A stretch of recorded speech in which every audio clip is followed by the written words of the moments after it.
as members know, we have 2 vacancies now for non-exec directors, the academic-led and a non-exec director to replace Kevin. Interviews for one of those posts is taking place this week, and interviews for the other post is taking place next week. Had some good response, so I'm optimistic that we will be able to make 2 appointments to those 2 vacancies. Okay, I'm just checking anybody wanted questions. I don't imagine so. Good. Okay. In that case, Bethan. Sorry, Bethan. Your hand was up, Bethan? No. It wasn't up. Misled by the chief executive. Fine. Okay. In that case, we'll move on. Item number 6 is the chief executive. Thank you, Colin. Okay, so the extensive report on activities since we last met is before you. I'll just pull out half a dozen or so things as we go through, and of course happy to take any questions at the end. First one is paragraph 4 on page 3, Manchester Arena inquiry. I think it's just worth noting that the business cases, as we've seen before, have now been submitted to commissioners and copied to government as requested, and commissioners are now considering those. We expect a scrutiny process of the business cases that have been submitted to commence in the coming weeks. And Lee, your team has continued work on the recommendations which are within our control anyway. If you want to say perhaps a few words about progress there. Yeah, thank you, Jason. Progress continues to be very positive against the recommendations. I think if you look at the chart that's set out on page 3 of Jason's report, whilst we do still have some outstanding, there are 20 of those, as the report says, that has a dependency on the case that's now been submitted. So when you start to put them into the completed numbers, actually it's a pretty positive position.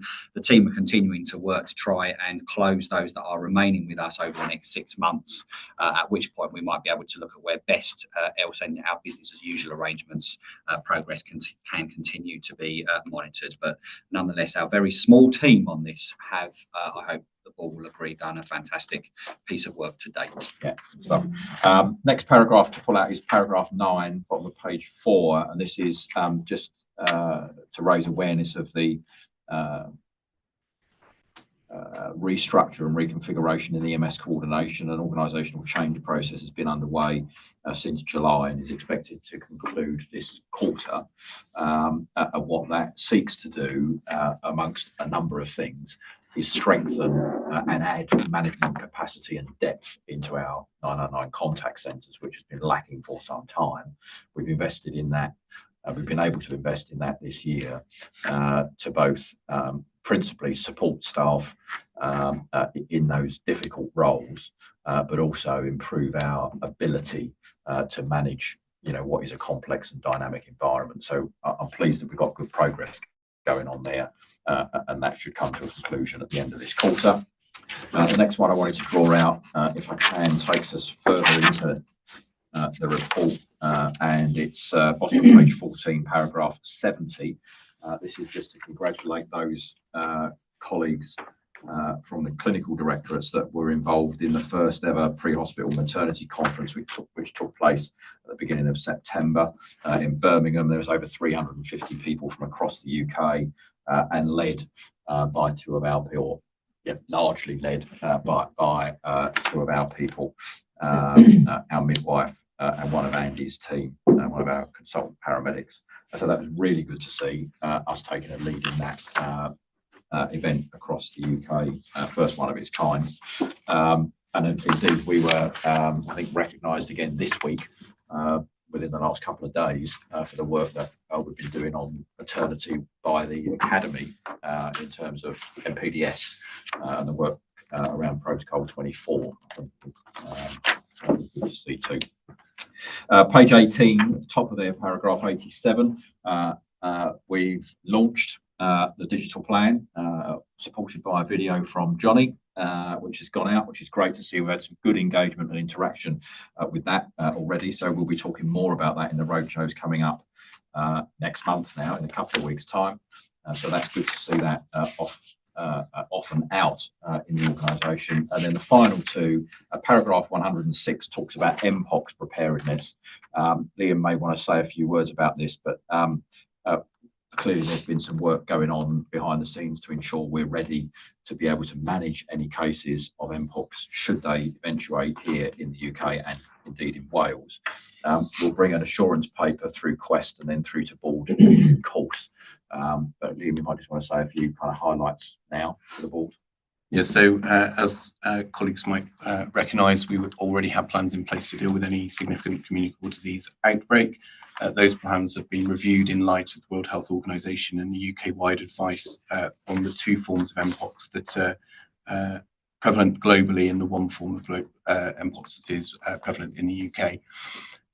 All actions that you would expect to take in terms of including looking at training and competency and issue of equipment have been completed or are being completed. There's some gaps that we're just closing off. And as a trust, we made a strategic decision a little while ago to enhance the level of respiratory protective equipment available to our frontline EMS crews. And that work is also ongoing to complete rollout in the next few weeks. Great, thanks, Liam. So there'll be a paper in due course, Chair, coming through to what insurance paper coming through in due course. And then the final paragraph, just to pull out, top of page 23, paragraph 114. It's great to see that we've been listed as finalists in 3 Patient Experience Network awards, national awards across the UK, for the work that our teams have been doing around partnership working to improve the experience, innovation, innovative use of technology, and engaging and championing the public. So that's great to see. And I'll stop there and have any questions. Okay, thanks very much, Jason. So questions to Jason. Checking around the room. Ellie, please go ahead.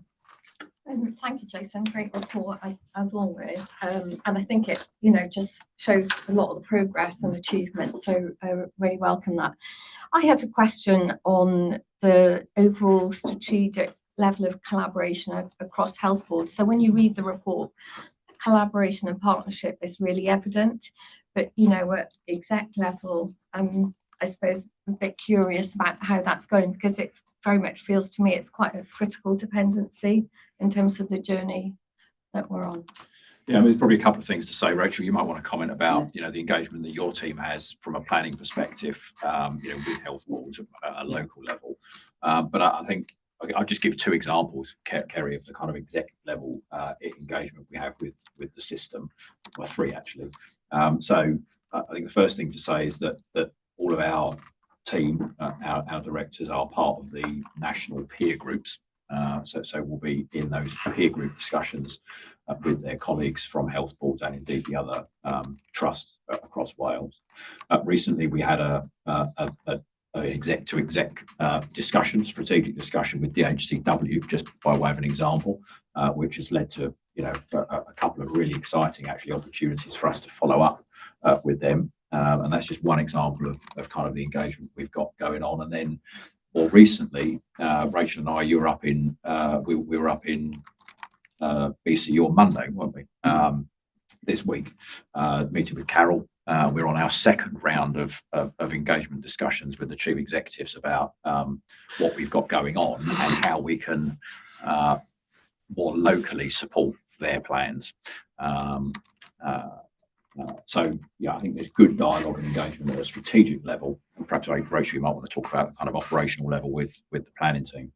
Yeah, and I mean, just to add to that strategic level, obviously through the commissioning arrangements, we kind of we were interested actually to note at the last JCC meeting, which was last week, quite a large proportion of the agenda still centres around our service, which is one of the risks we were worried about in terms of us being a smaller part of a larger commissioning organisation. But actually, our work featured in a number of the agenda items throughout the morning. So that was positive.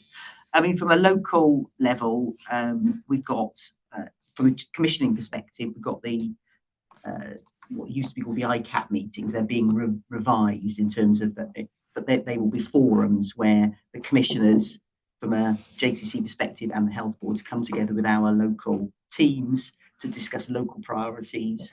And we sit on most of their 6 goals programmes in some format or another. And that's not just my team, that'll be the operations leads in the local areas, it'll be the clinical leads in the local areas. So we've got quite a lot of forums where we come together with health boards, and we're coming to our next strategic transformation board is a proposal to try and bring that together into a bit more of a relationship management approach. So we've got a kind of sense of pulling together all the strings in a local patch, so we're all talking about the same things and we're all clear about the messages. So we're going to try and strengthen what's already there. But yeah, I think there's a huge amount. And just on the, I suppose, just add on the clinical model transformation work, which we touched on with the JCC committee last week. Following from that, we think possibly there'll be some further engagement with chief execs. They were very interested in that, and they're quite keen, I think, to have outside of the formal JCC meetings some further briefings with us on that. So quite a lot going on, I think. That's a really helpful summary. Thank you. Good. Looking around the table, any other questions for Alan? Any remotely, Beth? I was going to ask one, Jason, about the 111 call handlers and the position that it looks as though from the paper that you're using the 111 call handlers to help support clinical support to the green category of 999 callers, which is really interesting because it talks about how those two call centres are beginning to work more and more together. And I wonder whether you could just say a bit more about that. Sure. So this is paragraph 11, the CPSS use on green calls. So I don't know, Liam or Lee, you might want to comment on what we're doing and what the tests of change are telling us from that. Yeah, I'll start. Shall I, Liam? Is that all right? So thanks, Chair, for drawing out actually some fantastic work that is happening as we are exploring the full benefits, I think, of the new system that's been deployed in 111. So there are, as you've mentioned, a couple of trials, pilots that have been undertaken. The one that you mentioned has been very interesting because already there is green activity that originates via 999 that goes to 111 at the moment directly to clinicians for management. So there's not actually a change in terms of the flow of that activity, but what we have tested is how the 111 upfront non-clinical call handling system could potentially better meet the needs of some of those patients. And what we've seen from that pilot is that there is an opportunity to meet needs of patients through the system, which actually therefore creates a benefit with additional clinical capacity if we can use the system and non-clinicians to safely resolve contacts with from members of the public. So some great green shoots, I would describe them as, are coming from these short tests, which are continuing now as we move in towards winter on slightly longer tests to just continue to gain the evidence for supporting decision making. I don't know if there's... This is really interesting, isn't it? Because it means, if I'm right, and for the benefit of people watching, the green calls are the lowest security calls, aren't they? Yes. And it could be argued that people who ring 999, who are triaged to be a green category, might actually have been better ringing 111 in the first place. And so what's happening is that we have the capacity to be able to transfer those calls who originated in the 999 call centre back to the ones where we have the ability to offer that more in-depth range of clinical intervention and supervision and advice, which we can't do in the nines, but you can in the ones. So I mean, it just adds to the evidence that bringing those two call centres together and having some commonality and interchange is really good for patients. Indeed, and I mean, the approach we're taking here is regardless of the entry point that the patient uses to access our service, be that 999, 111, or the website, symptom checking on the website. Regardless of the entry point, we increasingly become more sophisticated in tailoring a personalised response to that patient through the services that we have, regardless of the entry point that they choose to come to us with. That's very good. Yeah, just probably the only bit I would chip in on top of that then is just reinforcing we're in pilot phasing and there's a lot of testing and learning and there's a lot of evidential gathering going on as Lee's described. Probably to give wider assurance, the evidence that we gain, we do our own internal assessment of, and as you would expect, work out whether things are working as we hoped and intended. But we also engage with external partners to ensure that we're getting some external scrutiny and review of that work that we are doing. So in part, that's being done through an international exercise in clinical review, and in part it's in the work we do with Priority Solutions as our commercial partner for MPDS and ECNS. So it's just ensuring that as we discuss this, we're giving assurance we're not marking our own homework. There's a very clear external review that is taking place of what we're doing. Good. Okay, thank you very much. Any other questions? No, more content. Fine, thank you very much. Thanks, Jason. We'll move on. Item number 7, question from the public. Do you want me to come in, Chair? Yes, please. Yes. Well, I'm delighted to say, or not delighted to say, we don't have any questions from the public this morning. But I'm sincerely hoping that's because tomorrow we have our annual general meeting.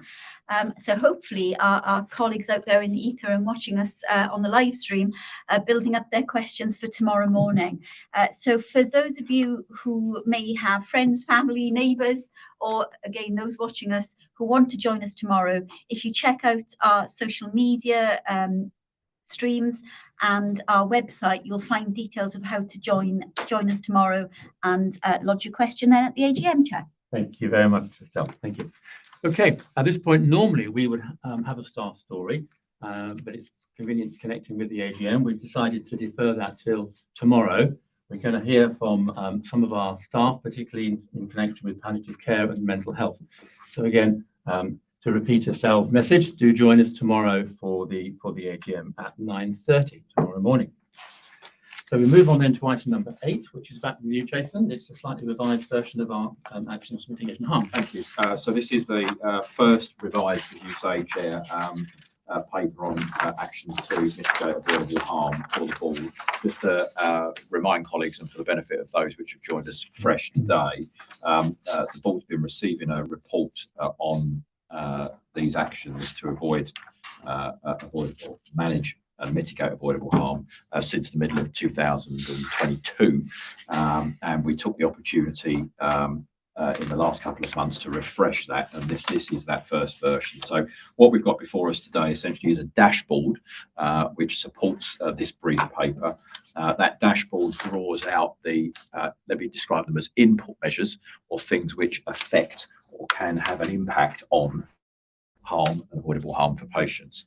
And what we're proposing we do is we track progress against those, and the board takes assurance from that that work continues.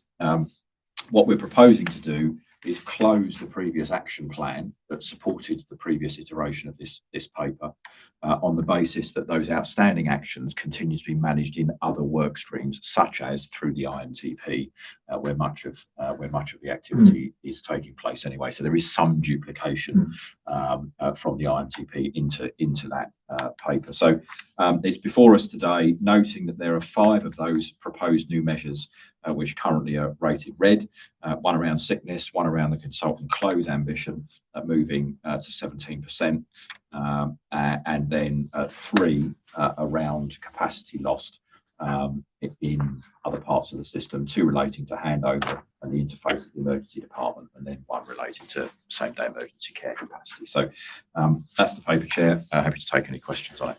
Good, thank you. Thank you very much. Right, so questions to Jason on that?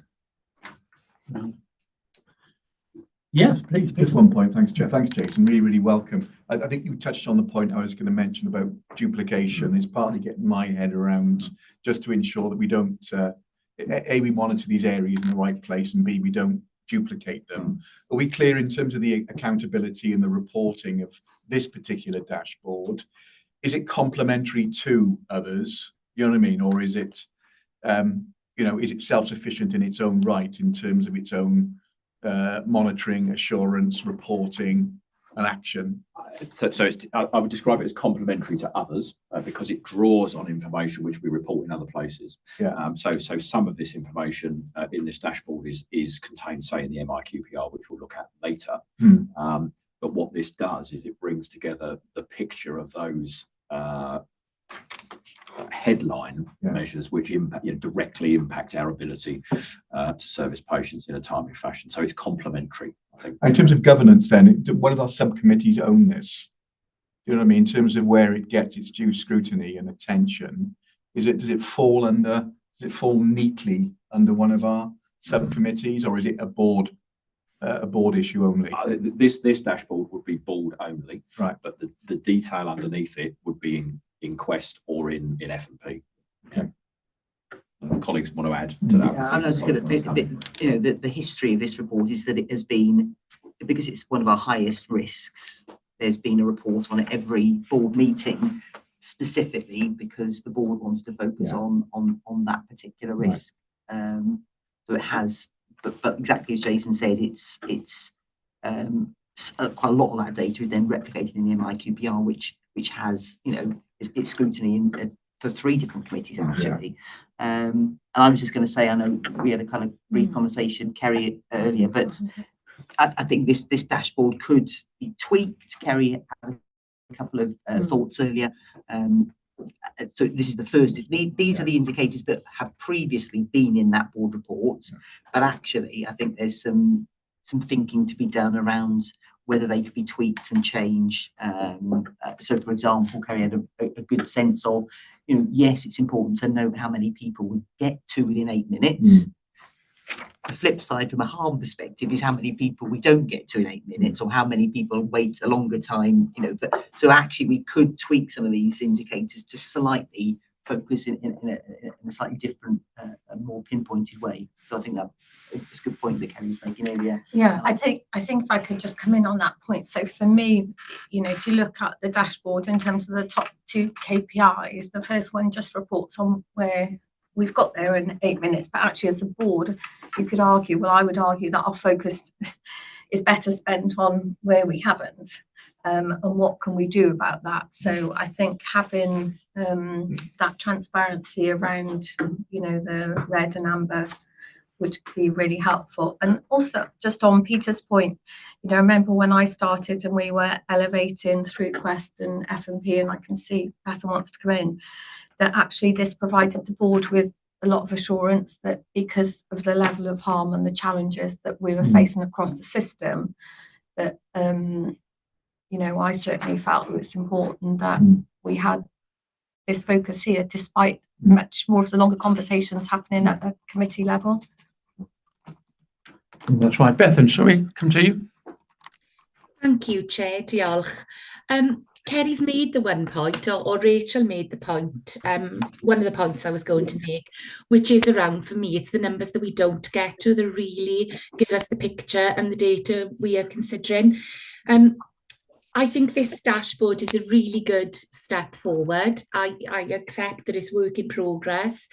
I think it's useful to show that we are presenting this information differently because we have received it in the same way for 2 years. As Kerry and Rachel have said, this started because of the level of harm, avoidable harm to people that we were discussing at Quest repeatedly, meeting after meeting, and the Trust Board felt that it needed to be discussed and needed to be visible for all Trust Board members, not just those members sitting at Quest.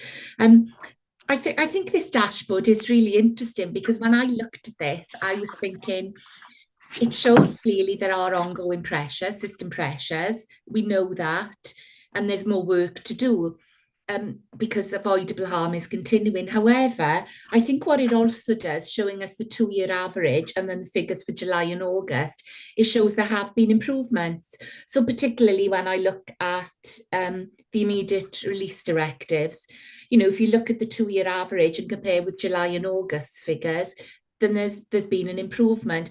I guess the other thing that this dashboard doesn't do, but I accept we have this information in a different place, is it doesn't show the differences, the variances across different health board areas across Wales. And as we know, there are significant variances in that respect. So in terms of the so what question, I suppose that part is important for me in terms of what else can we do? How can we continue to work with partners to continue to try and effect even greater improvement? But I do welcome this. I think it's very much part of evolving the picture for us. So thank you to officers for pulling this together. Thank you all. Thank you, Bethan. Any other questions? Oh, yes. Yeah, thanks. I was just comment about the shift overruns. Taking into cognizance there's been a lot of effort put into that. I was really grateful for it. Just mindful of the fact that it's showing as an amber, although it appears to be stagnant. That would correlate with the red for the patient handover. So just wondering why it would be in an amber category rather than the red. I think my team look at this and on a long, so it's not just these 2 data points here. So the graph in the MIQPR shows a kind of an overall downward trend, which you don't see in these 2 data points in this dashboard. So that's I think where the amber rating comes from. But do take your point that there's still a lot to do there, isn't there? We haven't cracked that issue yet in across Wales. Yeah, there's Various reasons. I think, I mean, your first point, yes, there's a correlation. Yeah. Yes, I believe there's a correlation Yeah. between handovers, lost hours, and ability to end shift on time. So I agree with that. This will be an interesting one for us because my presumption is that what we've got here is the pull from CAD data, because we have and we continue to explore to understand why we see financial data continuing to decline, but CAD data stagnant. Now, what we're starting to tease out in that is a compliance to hot swap process. So we are investigating any overrun longer than 2 hours in EMS. We've now brought that down to 90 minutes in UCS, so we're starting to bring that back down. And that shows that sometimes half of those haven't gone for 2 hours. It's just been the process of predominantly hot swap. So we think that we'll have some data correction work that we'll be able to achieve post-investigation. Of course, we have to protect the integrity of our CAD data. But if it's been, the team's currently exploring, if it's been investigated, and it's an error due to the mechanism, particularly of the hot swap, that we might be able to make a correction within the CAD data. So we might then start to see something that's a bit more reflective of reality. But the team are just working through how we can achieve that. Thank you. Okay, thank you very much. The other thing I would just mention is in the pack, there is also another document in this item, which is the patient harm mitigation sort of spreadsheets. And I think the proposition is that we're going to close that down. Is that correct? Yeah, the proposition is that we close, or we cease bringing this action plan here on the basis that those actions which are within our control and continue to remain open in other bits of the government structure that we have, principally the IMTP work. Indeed. Yeah. Good. Okay. So we'll go through the recommendations in a moment, just checking if anybody else has got any questions they want to ask on this topic. Sorry, Yes. just to clarify, so the way that this will work going forward is that that scorecard will draw our attention as a board to look at those figures specifically through an avoiding patient harm lens, but they will all be examined in other places as well. I wonder, and I'll very happy to take others' advice on this, if we want somewhere just to have a breakdown of where those things are monitored. So just that we've got a sort of something that concords with it to show that while we are having it presented to us because it's an area of particular concern, and for us to have that overview, just so that we've got a clear map that shows where else those are being discussed in depth, because I think that's what we lose by not having the accompanying kind of narrative, though I'm, again, supportive of us moving away from that. I mean, I think that's fair. I mean, one of the things we could do is reference in the covering paper to the dashboard, you know, the discussions that have taken place in the other committees around the measures which appear in the dashboard. We could do that. Yeah, it's fine. Good suggestion. Yeah. Thank you. Yeah. Thank you, Hannah. Yep. Okay. That may be an action point to take away. So in that case, in terms of what we've been asked to do, we note the continuing level of avoidable harm. We agree the new dashboard that we've been talking about. We note the progress that's been made. We agree that the action plan that we've just been talking about will be closed. And we've had an opportunity to take questions. So if everyone's content, we can move on, I think.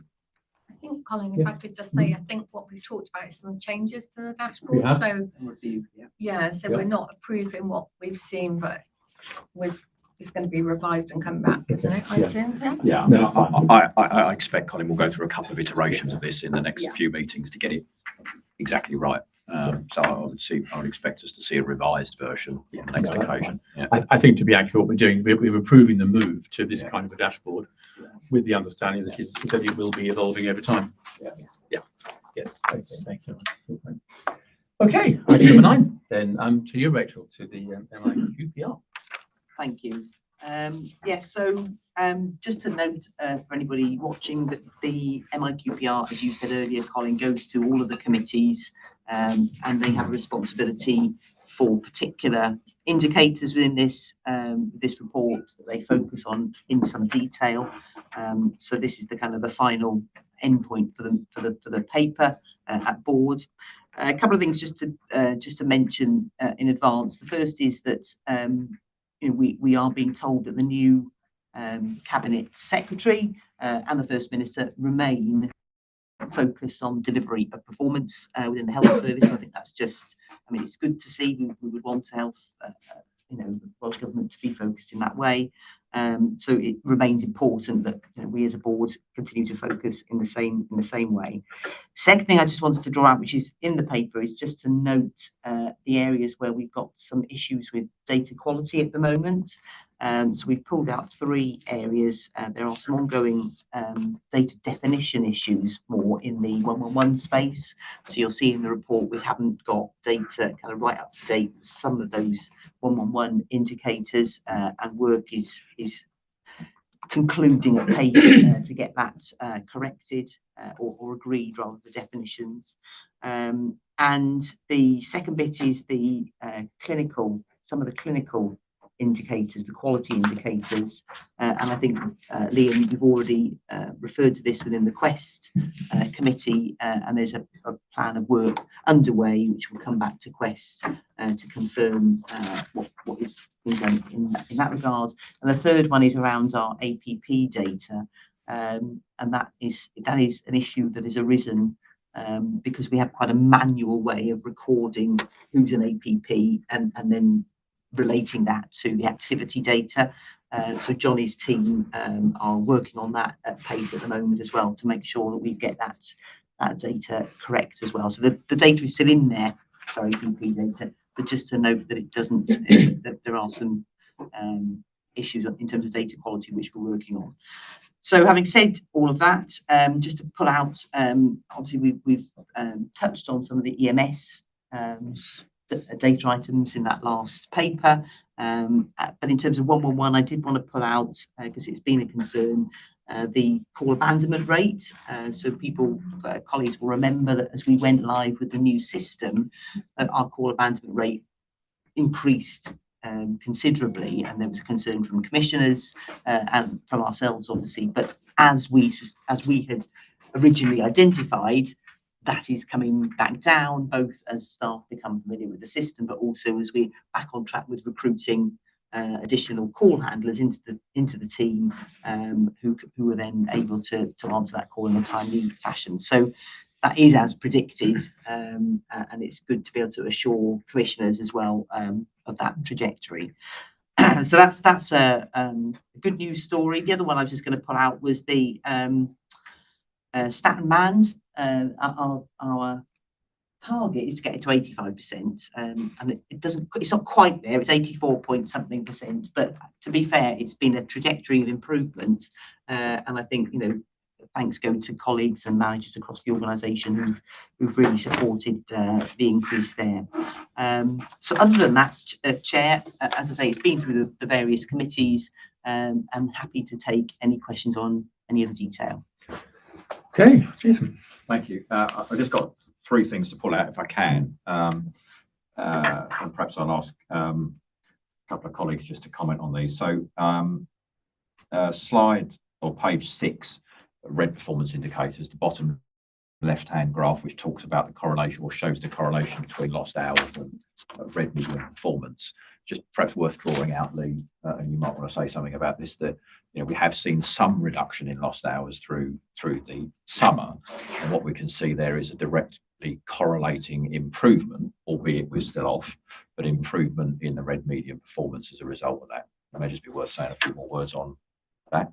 Yeah, thank you. I mean, quite right. Those of us that are in receipt of the lost hours will know that in recent weeks we've had a period where there's been some improvement.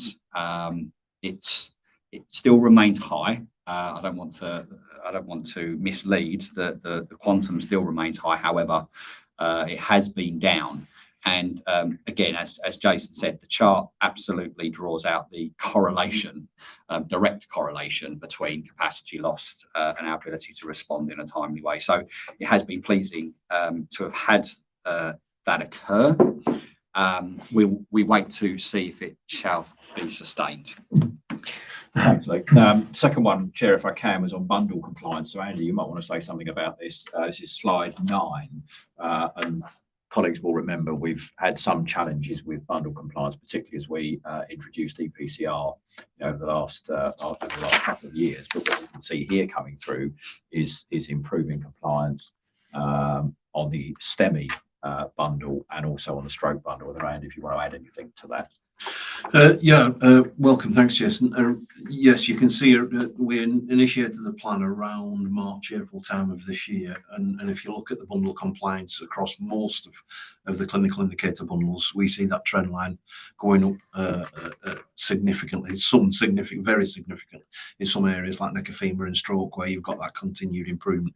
Obviously, there's a couple of others that are maybe still lagging behind, and we are off the intended target, but it's pleased to see that starting to bear fruit.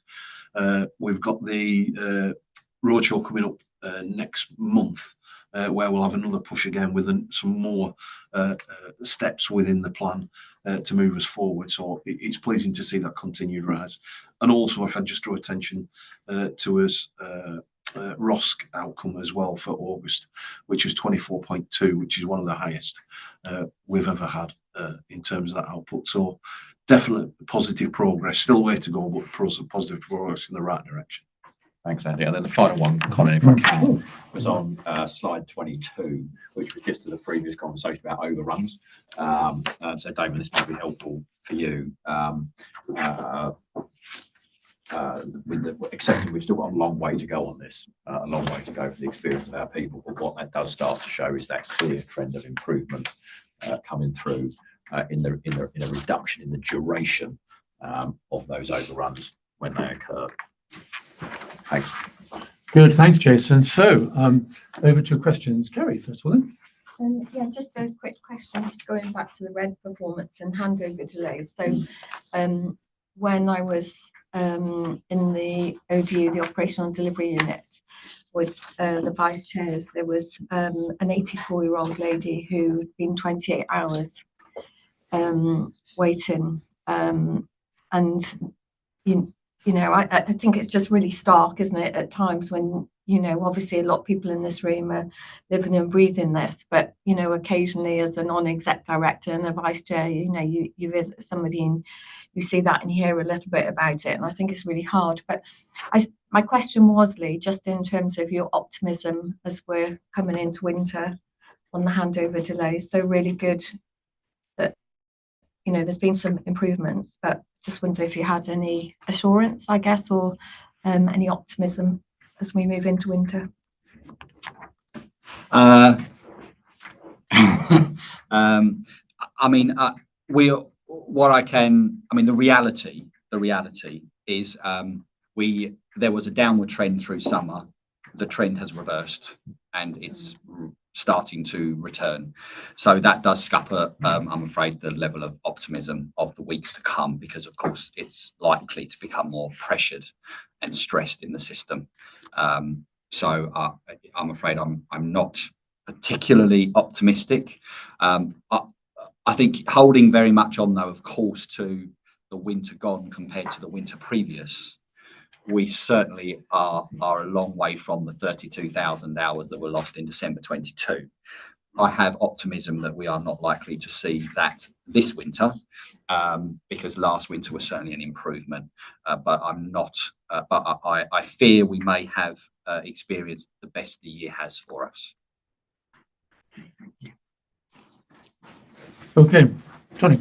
Yeah, thanks, Chair. Just wanted to provide a little bit more assurance on the data quality issue. So the team are working on this as a priority at the minute, but just to take that one step further, we're recruiting to some of the data quality roles that we've had vacant for some time. And we've just recently undergone an audit specifically on data quality, and some of that's going to start to come through the Finance and Performance Committee. And there are a few recommendations around the measures, so we're going to have a bit more of a spotlight on this as we go through in terms of some of the digital measures there. So just a few follow-up actions just to provide that additional assurance to colleagues. Good, thanks, Johnny. Any other questions? Yes. Yeah, if I can just say that FLICE is about to start a 4 weeks programme of engaging with people in ED and minor injuries units and medical acute units for 4 weeks starting next week about the patient experience. So I'll obviously like to touch base with Estelle about that, but obviously I'll bring the feedback to you so you can see you know, you talked about a situation there. We're hearing it, people's, you know, negative experience about the weights. And I'm happy to share the findings of that with you. I think you find it really informative. I'm sure we will. No, thank you very much.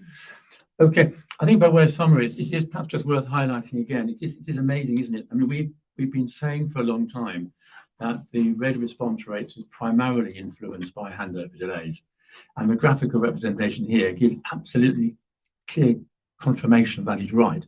But as the handover delays during the summer did fortuitously go down a bit, we did see red response go up, and as every step of the delays went down, the red response went up by a step. And then again, as it reverses, it reverses. And again, to your point, Kerry, I mean, looking at the figures in the last couple of weeks or so, we are seeing that they are going up again. So I think we know we need to be realistic that handover delays are still a significant issue. And the direct consequence of that is our inability to respond to a timely response to patients in need. Which is fine. Well, not fine, but I mean it's helpful because it just completely reinforces the argument that we continue to make on that particular point. The only other point I was going to make was in terms of one-on-one response times. It's good to see the abandonment rate's gone down. I did notice though, but I don't think it's a bad thing actually, and there might be another positive response to it.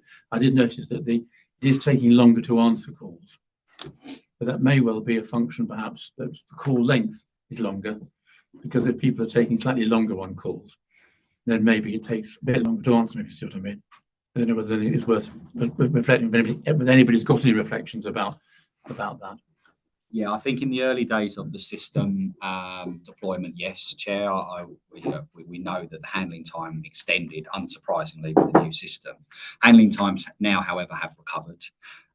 It's been, when you begin to break down our performance on a weekly basis, we've actually had 5% hit by week when the activity is kind to us. So it does show for me that it really now is about recovering the establishment, which we know was impacted as a consequence of the lead into the training. So it's good that I think that the signals tell us our staff have transitioned and are used to our system with handling times back to where they were. It really is now the capacity through the establishment, and we've got a recovery plan for that heading towards winter. Right. Good. Okay, if everyone's content, we'll move on to the next item, which, Trish, I think it's over to you for risk management insurance. Thanks, Chair. So you've got the most recent version of the principal risks here on the BAF. The Audit, Risk and Assurance Committee, the ARAC, looked at these when they met a couple of weeks ago in September.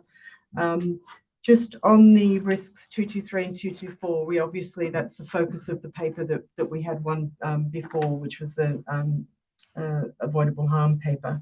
But I think in addition to that, you'll also see through the Quest highlight report that actually that theme runs right through the agenda, and also just a reminder that we do actually look at these highest rated risks when we're setting agenda as well. So it's not just the risk report at the end. And I think on 223 and 224, there is some work to sort of look at this differently, and there has been a workshop with Liam and Lee and Julie and the teams, just to look at how we can split this into what we can manage and what we can monitor. And I think that dashboard in the previous paper, I think, is really helpful because actually it lays that out there quite nicely.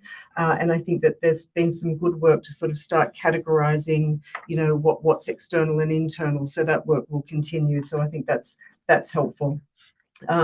We've also got the other 4 highest rated risks. They've all been reviewed by committees. You'll see their highlight reports. And again, in addition to the risks being presented there are also other papers and assurance around the impact and the other actions as well. And the chairs of People and Culture and Finance and Performance may wish to comment on those because they're drawn out in their AAA reports. So I think that the committees were assured that the highest rated risks, whilst they haven't changed in score, they are regularly and robustly reviewed internally, as well as some really good scrutiny at committees. But there has been some movement. You'll see a de-escalation of risk 424, which is IMTP resource availability, as well as a closure of the CAS risk as well. So we're seeing some of those that were previously here coming off. And I think just lastly, Chair, we had a spotlight on the risk transformation program at the September ARAC with the a presentation on the next steps, which is really the development of a strategic BAF that more closely reflects the risks to our strategic objectives. And further detail is in the ARAC highlight report that Peter might want to wish to add something to. But we also talked at ARAC about the risk journey that we've been on. And with that strategic BAF and the start of the risk appetite conversation, it adds to it. So on a range of actions from A to Z, we're in the sort of D to J sort of region at the moment. But there is a lot more to do. There's, digitization, there's revised governance structures. There is a lot to do that's on the program. So just to draw out, this is another couple of years journey, but I think we've set ourselves up really nicely for that journey. Okay, thank you, Trish. Any questions there? And Peter, do you want to come in and? Yep. More of an observation, Chair, actually. Just want to endorse what Trish said in terms of the ARAC meeting we had 2 weeks ago. I think two issues here. One, we did scrutinise the current risk register, and we were certainly happy that it is a living and breathing document and the updates are absolutely appropriate.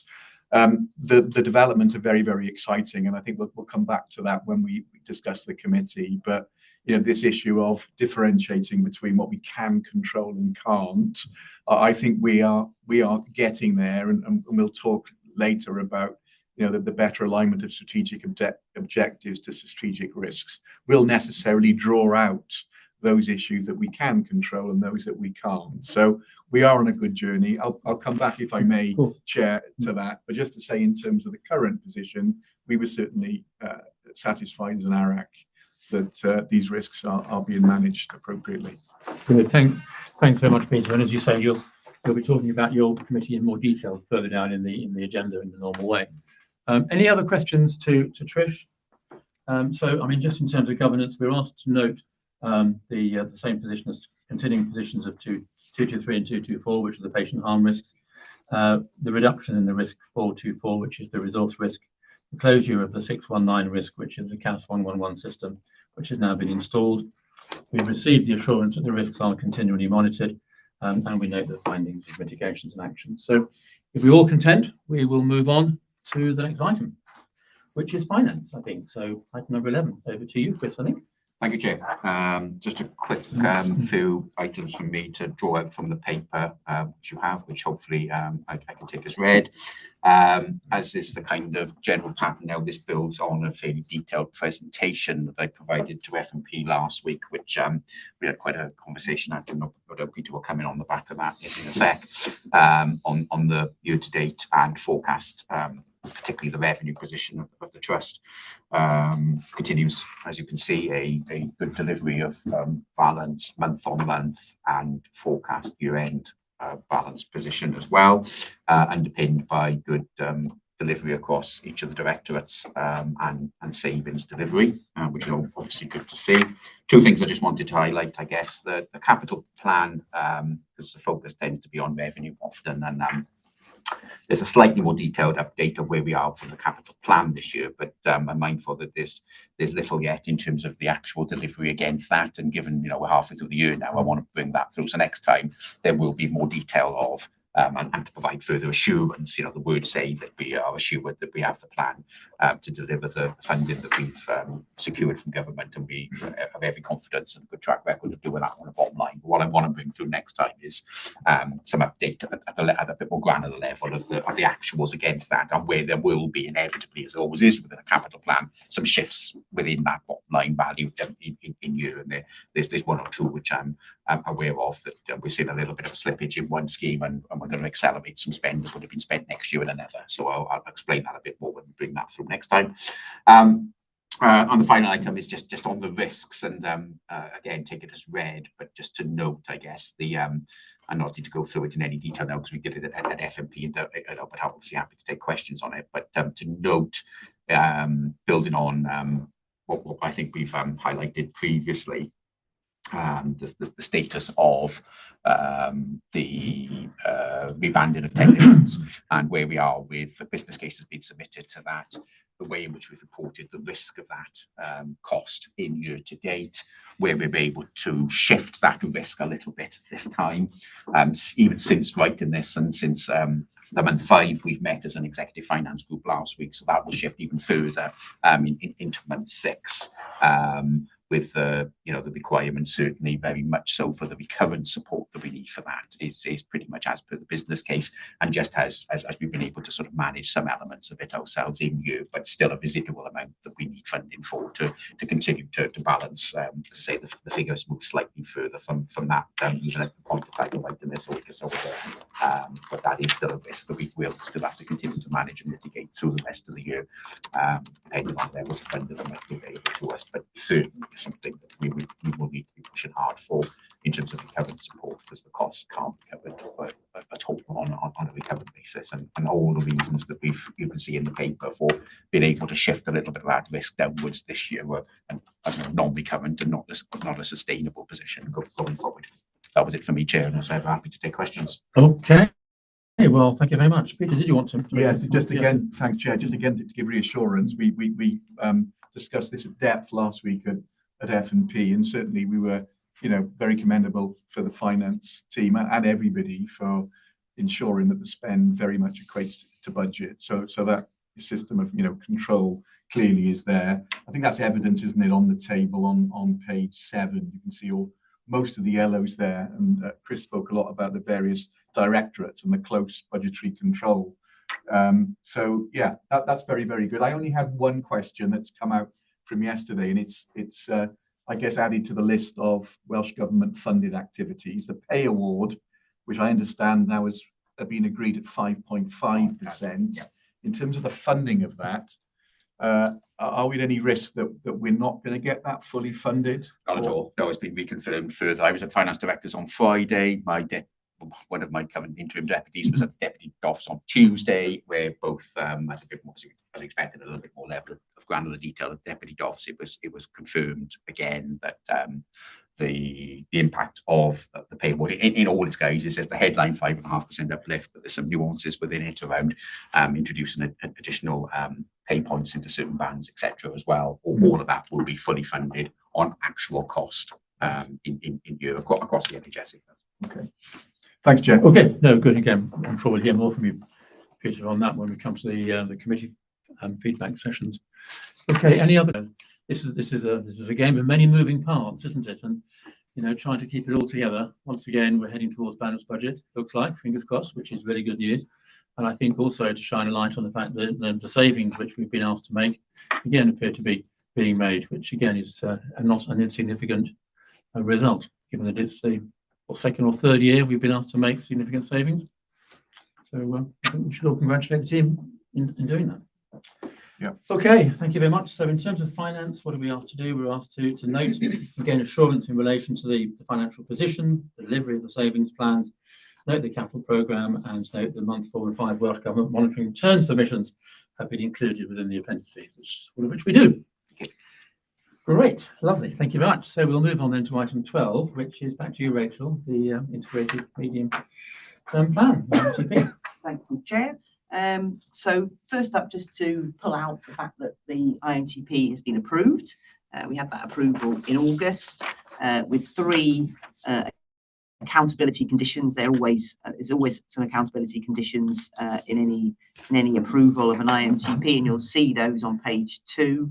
And it was pleasing actually to see that one of the accountability conditions is that the Welsh Government are looking for us to continue with the development of our clinical model. So it's pulled out as a very specific ask of us as a result of what we wrote in our IMTP, and that gives us a lot of coverage, I think, in terms of support. So that's good to hear. You'll just by way of kind of context for the rest of Wales, other organisations, trusts, and special health authorities have had approved plans. One health board, I think, has had an approved plan. The rest are in an annual plan status. So that's really positive. The second thing I just wanted to pull out was that you'll see in here we've got a lot of detail around the clinical model transformation work, and a reminder that we kicked off this in earnest in May with a 5-day set of workshops. And since that time, we've established 9 programmes of work that sit under a new board, which reports into the Strategic Transformation Board.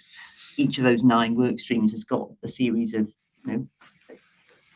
other programs that sit and projects that sit underneath. It's a huge volume of work, and I've been really impressed by the kind of pace and commitment to people across our organisation and commissioners to working with us to take forward a lot of things at pace, with some of the priorities then to be implemented pre-winter. And you can see some of the detail there in terms of the work that's being done. So just a massive thank you really to colleagues across the organisation, across every directorate who is making that possible.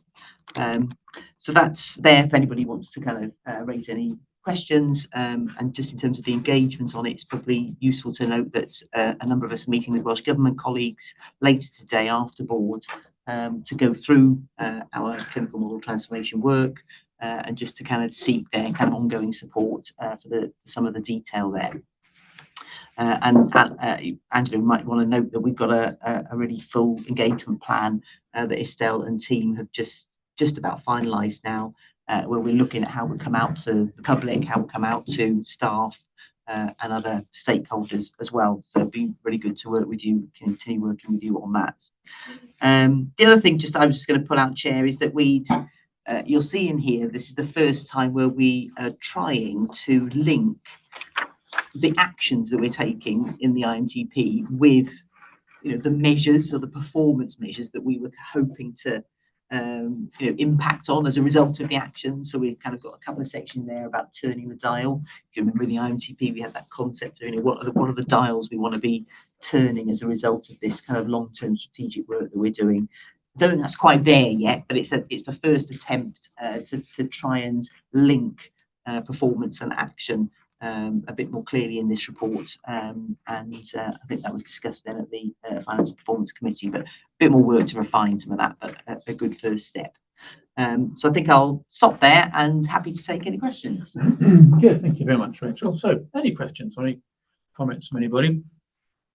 Yes, Karen. A comment and a question. So firstly, congratulations. I think, we turn up at these meetings and the IMTP planning and everything that goes on with the clinical transformation model. I know it's a huge amount of work. So, and great that it's been approved with, and the conditions support our direction of travel. So my question was, and you've reflected on it in your update, is obviously this is a huge amount of work. So I guess from a board perspective, I'm just looking for assurance around the fact that we have the capacity within the organisation to drive this level of change. And of course, we've had some recruitment going on, so appreciate that helps. But just at a higher level, your confidence that we have that capacity and I suppose resilience, particularly heading into winter, to drive this at pace. It's a really good question. I think we had a session with our assistant directors and execs a couple of weeks ago, and it was one of the issues raised by one of our assistant directors that there's a lot of work, particularly on the clinical model transformation programme, and there is a concern that some of the rest of some of the other aspects of the rest of the IMTP are difficult. So we are going to be discussing that at the next strategic transformation board, just to kind of consider that again, and to make sure we're clear with people where the priorities are, and also to be clear if there are things which we acknowledge we might have to slow down a bit in order to meet those priorities. So I think there is some stress in the system and across the organisation. As you say, we've got some pockets of recruitment areas where we have been able through our financial plan to invest, and Johnny mentioned health informatics is a massive enabler for some of this programme. So the fact that we're able, and the whole of digital, the fact that we're able to make some investment in those areas is going to really help. But it's a good question. It's one we keep under review constantly. Thank you. Okay, thank you. Any other questions? I've got a couple of things. I just wonder for my own information, and perhaps for information of other non-exec directors, there's a couple of jobs which were mentioned here, new roles. One is the clinical navigator, and there's a reference about the clinical navigators having been recruited. I just wonder whether somebody could say a few words about what that role actually is, and what are the skills you were looking for in clinical navigator, because the title clinical navigator doesn't say what it does on the tin, does it really? For me, it doesn't anyway. probably Andy best placed. I'm happy to go. So the process that we have at the moment is, as the call is coded through the call taker, generates an MPDS code and then gets graded as a red, amber 1, amber 2, etc., etc. What we're going to be doing, other than a small number of select codes that will immediately go to red and dispatch, pretty much everything else then will get scrutiny from a senior clinician to determine essentially which of those ones that we really need to send an ambulance to, which are the ones that actually need a further assessment. So they'll be doing a very quick scrutiny of these calls as they come in and then separating the calls out. Probably one of the first places in the country to be doing anything on this kind of scale. And it'll be a really important role to get us into the future, be more judicious how we deploy our ambulances at that early outset. And where will they come from? What skill set are you looking for in terms of their previous experience? So we've pretty much we've recruited individuals now. We've been through the process. The bulk of them have come from our existing CSD colleagues. So they're nurses or paramedics? But mix of the two. So they've already got significant experience working in this level, but we've also recruited some external as well. So these are really senior clinicians, very good on their decision-making abilities. And there's a whole induction program planned for them to go to the next step. Thanks. And the other one, which was the senior advanced paramedic, which I noticed in the paperwork, was against another new role. So we've got senior paramedics, if I'm understanding rightly, you're concerned with kind of training of paramedics, aren't they? Have I got that right? And then this is the different role. Well, it's about the clinical supervision and leadership of our frontline crews. Now, the one gap we've had in terms of that clinical leadership and supervision has been around our advanced paramedics. It was fine when we started, we had a very small number. My team used to do that. As we grow the number, that level of day-to-day supervision and leadership that they need to get their practice, at its very best, we've not had. So we're going through the process now of we just agreed actually with Lee at last week's SLT for a group of those existing APPs to then take over a role as senior APPs to do that day-to-day clinical leadership. Right. So they will come from our existing. They will indeed. Okay. Good. Thank you. Good. Useful. Any other questions from anywhere looking around the screen? No. Okay. On the agenda, we're due to take a break now. I think we might do that. We're slightly ahead of time. It's more or less 22:11. So shall we have a 15-minute coffee break and re-meet back at 5 to 11? Sure. Okay. 5 to 11. Thank you.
Okay, thank you very much. Welcome back, everybody. Thanks for being so quick to come back and timely. We are ready to restart. We're up to item 13 on the agenda, which is the strategic workforce plan. So it's an item for approval to approve the plan. And over to you, Angie, I think. Thank you very much, Chair. I'm delighted to be here today with the strategic workforce plan that has been 6 months in the making. Particularly pleased because it was a key requirement of the IMTP, but also of our people and culture plan.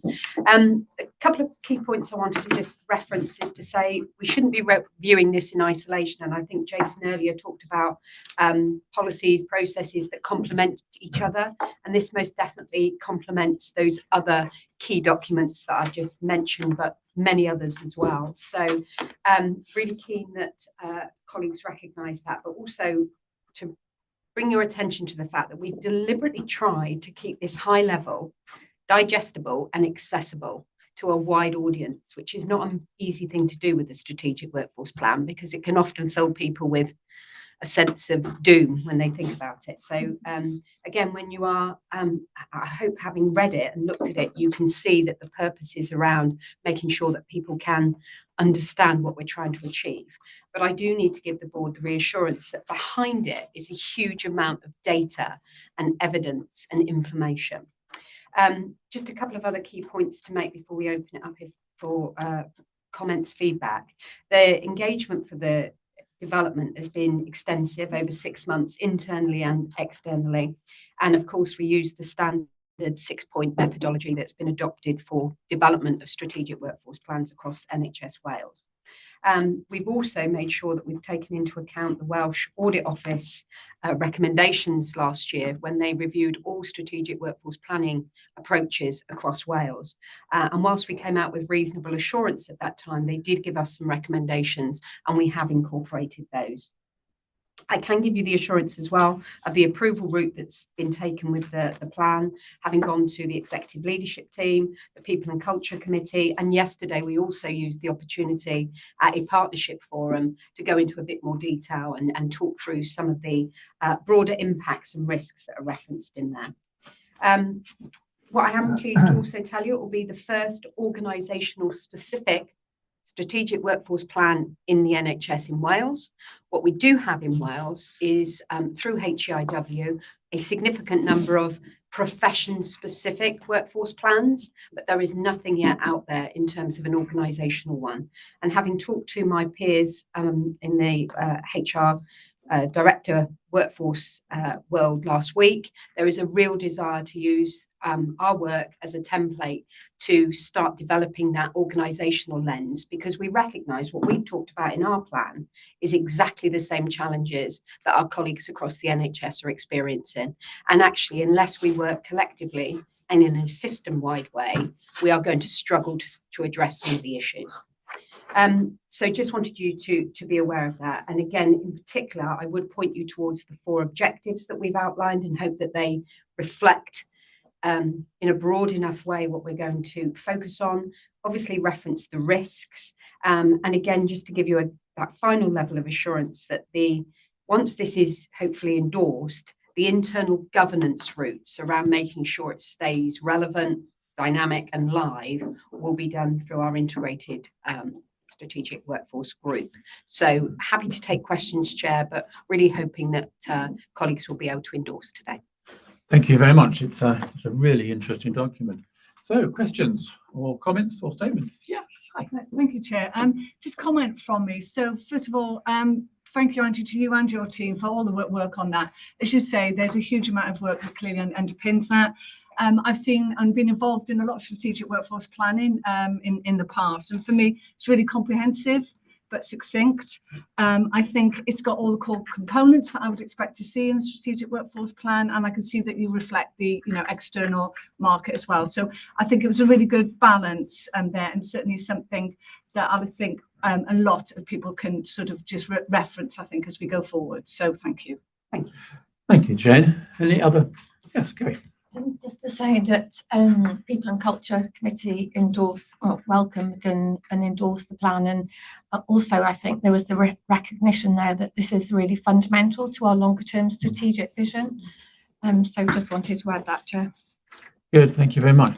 I'd add just a couple of comments. I mean, clearly we are an older population, but it was very clear in there. And I thought your top 5 risks, which I've got in front of me, I thought they really sort of crystallized in my mind some of the issues around our workforce. I thought that was really interesting. And the increasing age of the current workforce is your top risk. And the graphs show very clearly how over the coming years there'll be a significant number moving towards retirement. I thought very interesting. I think I read somewhere that only about 2% of people have actually left on retirement of the current time. But it's going to be like going off a cliff, isn't it? Yeah. Because so many people are approaching that we could be seduced into thinking it's not a problem. And it's clear that it is. The other thing I thought I'd just mention it's an issue quite close to my heart, is that I was really pleased to see it included volunteers. But again, it's very easy to forget that we've got 700 or something of volunteers around all over Wales, and they're a really important part of the service that we provide. So I was really pleased to see that was there. The other thing I thought was very interesting was that there's a graph showing, or it gets displayed in a graph form, of the destinations for where people leave. And unfortunately, at the moment, the vast majority, we have no idea. And I just wonder whether, I presume you can try and do something about that so we get a better insight into where people are going. Yeah, happy to answer that, Chair. And in particular, we've done some significant work about that sort of exit interview, moving on approach, because it is voluntary. Individuals' willingness to share that has been a key issue for us. So we've just introduced a new, much more user-friendly approach to exit interview. But I suppose moving back beyond that, what we're hoping is that we can get to people earlier if there are issues and avoid them leaving if there is a particular issue. But if they are leaving because they are developing and progressing, we just need to be able to feed that data in. So absolutely recognised. And as part of the work we did, and we raised it at the People and Culture Committee around retention and turnover, that point about really strong data that shows us really clearly where people are going and where we're losing them to is key. When we lose people across the NHS, we're still positive. That is, they are retained within the NHS in Wales. When we're losing them outside of that becomes a bigger challenge for us, I think. But can give you that reassurance that absolutely we're really trying to make sure we get excellent data. It'll be interesting, because it may well be that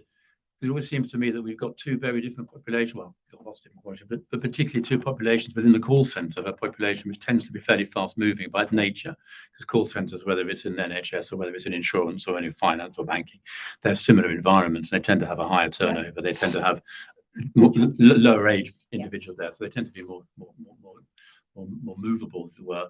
And then you've got the more static populations, haven't we? So it may well be that a lot of the unknowns have left. And the other thing that struck me as well was in the other graph, which you displayed, the length of service. We do have a very large number of people employed who've only been with us a year or thereabouts. But I suspect a lot of those are probably in the call centres. Yes, so definitely in those the call centre environments. And again, just on that point, what we've been doing is that warm last welcome, so really focused on their induction, 3-month check-in, how are you doing? How are things going? And then a 12-month celebration, which is an organisational initiative on top of what managers are doing locally. And we recognise that first year is critical and that we really need to retain them. But I think the other point I would make is we aren't seeing this as a sort of homogenous community. We are looking at this through the lens of those different professions to see how can we support colleagues, because we know that different parts of the organisation have different issues. You just referenced there in the call centre.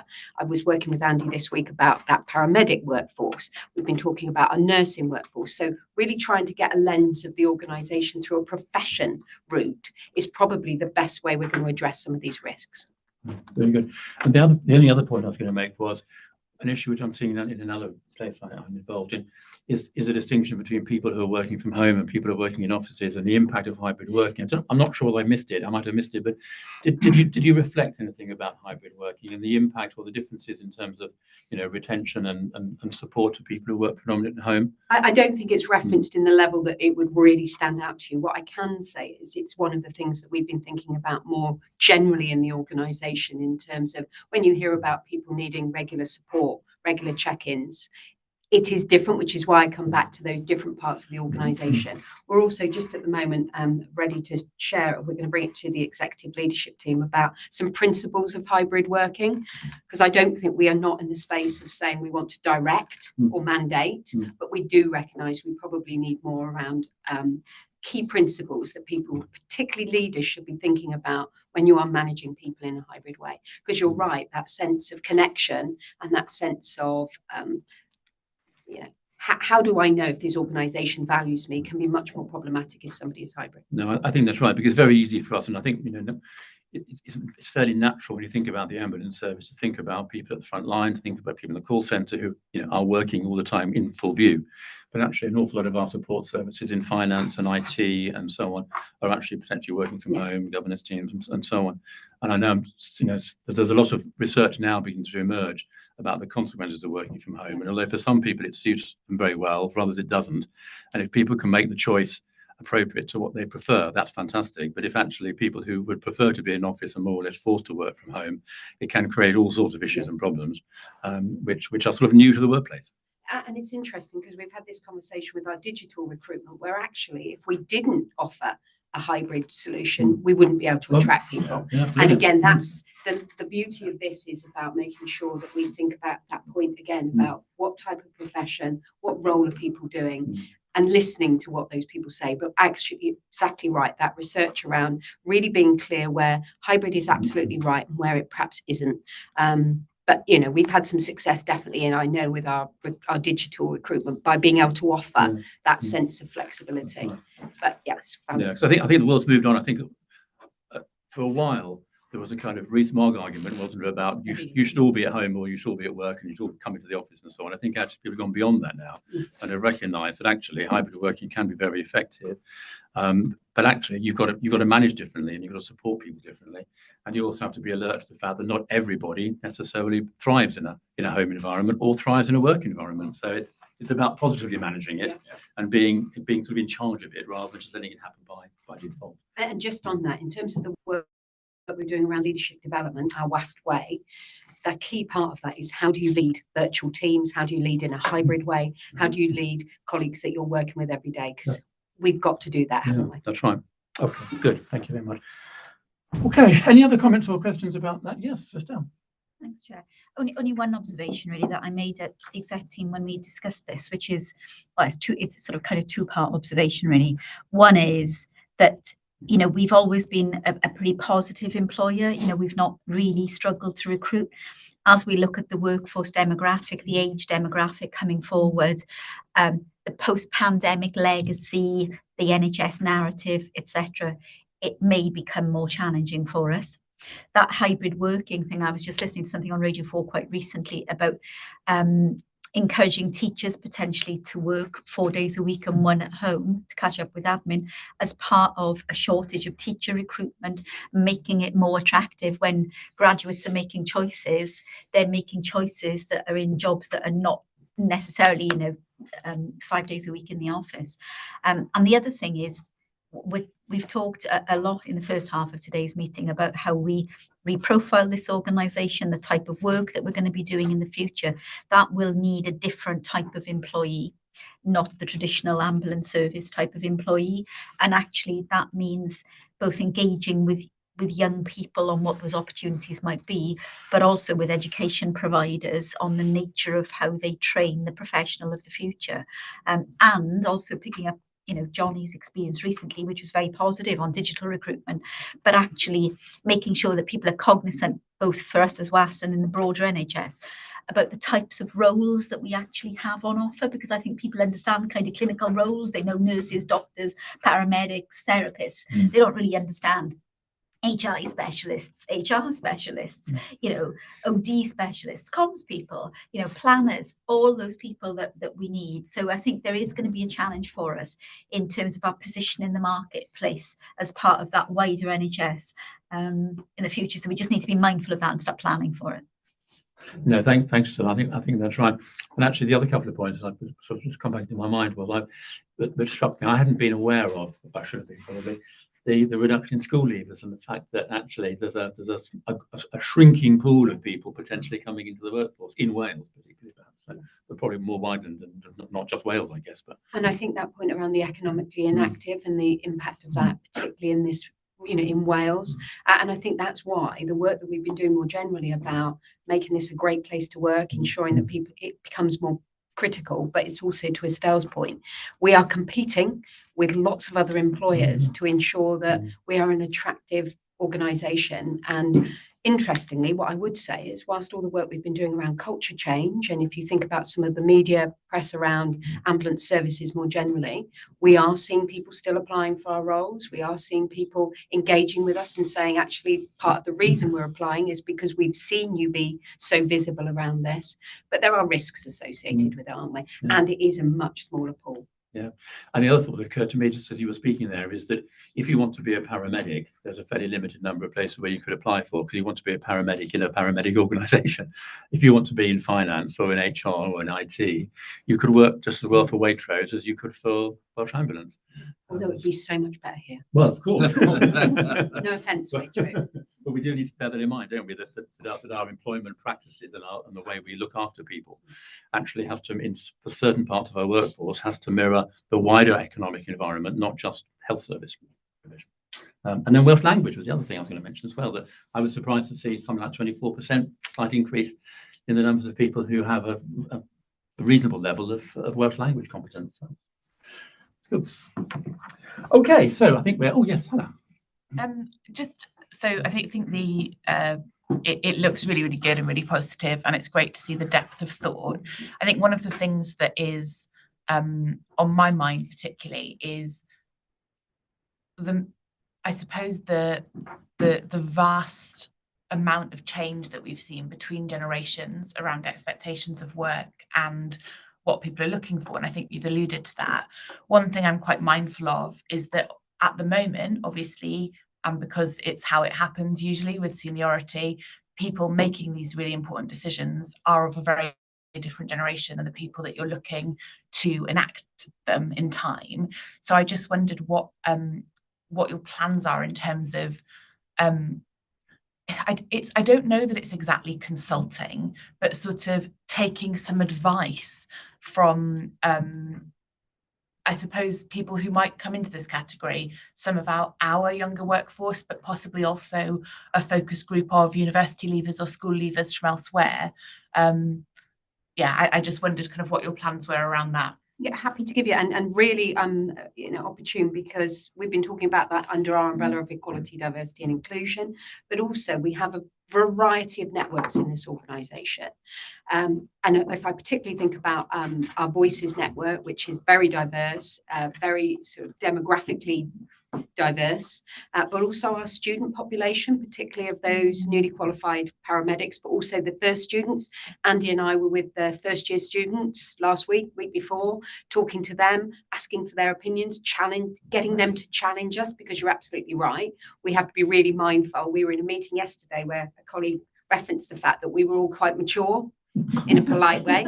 And so that point about not just listening to the voices of people who look like us, sound like us, and have the same experience, but it's a key part, that point about how do we keep testing and how do we get the feedback from those groups. So I can give you some reassurance that we're using as many networks as possible to test things out, particularly if I think about the strategic workforce plan that went through our networks, really trying to challenge it and keeping those voices heard, because it's the key thing for us, making sure we just don't end up becoming disconnected. That's fab, and that offers a lot of assurance. I think it's been interesting in the media in the last couple of weeks. There is increased polarization around sort of, why don't they want to do the jobs like I did? And well, there aren't any jobs like you did. And that I think there are some sort of, it's getting some airtime in some fairly kind of mainstream media outlets. So I think what you're doing is really positive, and we certainly want to also make sure that we show that we've done that. So thank you very much. Good. Okay. Well, thanks very much, everybody. The task before us was to formally approve the strategic workforce plan. So we're looking around to make sure we're all happy to approve it, which we obviously are. Good. So duly approved. Thank you very much. And we note the workforce risks, which were very interesting. So we'll move on to the next item, which is item 14, and we're going to invite Lizzie O'Shea to join us, I think. So see if she's there. Oh, fantastic.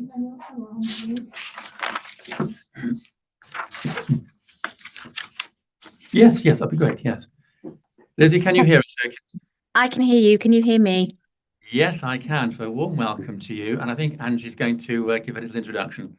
Yes, thank you, Please. Chair. Absolutely delighted to have Lizzie with us today and also to have a focus here at the board on speaking up safely and to give you an update on the progress we've been doing, but also to celebrate and shine a light on October being Speaking Up Safely month.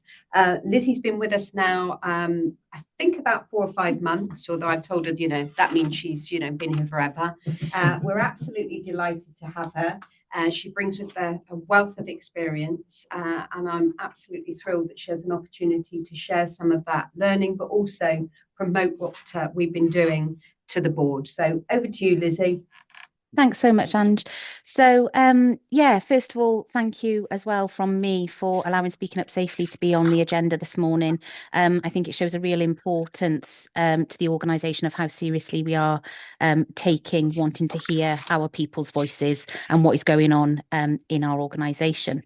So, lovely to meet some of you, and I know you're probably aware of the work that I'm doing and you'll be aware of my role, but I thought I'd give a little bit more of a brief background about why I'm here. So my career background is in ambulance. Worked 10 years over in South West Ambulance Service, the last 3.5 years as a Freedom to Speak Up Guardian there. So I do have experience of dealing with these types of concerns that are coming through. But why is my role so important here for WAST? And my role is here to provide that alternative, safe space for people to be able to raise concerns about anything that's going on in their work life in the organisation. And we always advocate that concerns go through the traditional routes. We want people to feel safe to raise concerns through their line management in their local areas. We know that sometimes that's not possible. We know that sometimes it feels unsafe to do so. We know that sometimes our managers might not feel empowered to be able to deal with concerns. And so by allowing us to have that alternative and safe space, it means that people will start to filter through some of the more serious concerns that we know that will be in our organisation, and provides them that safe and confidential space to fear less about repercussions of speaking up.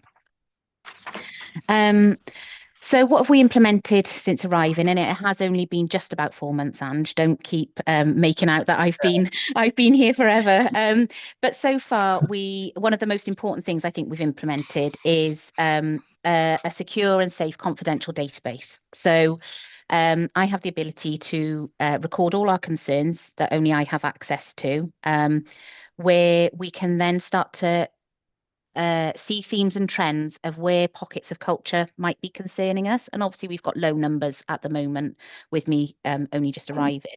But as the time goes on, in a year, for example, I expect us to have a good database of concerns where we can start to see, okay, we've got pockets of concerns around sexual safety or around bullying and harassment in this area. Let's put some cultural work into this area. Let's target some work to try and improve the culture in that area. Or actually, I've not heard any concerns over in this area, and they're not hearing concerns in the people services team either, but we've got a high level of sickness in this area. So we know something's going on, but we're not hearing. So we need to put some cultural work in those areas as well. So that's I think one of the important things that we've introduced.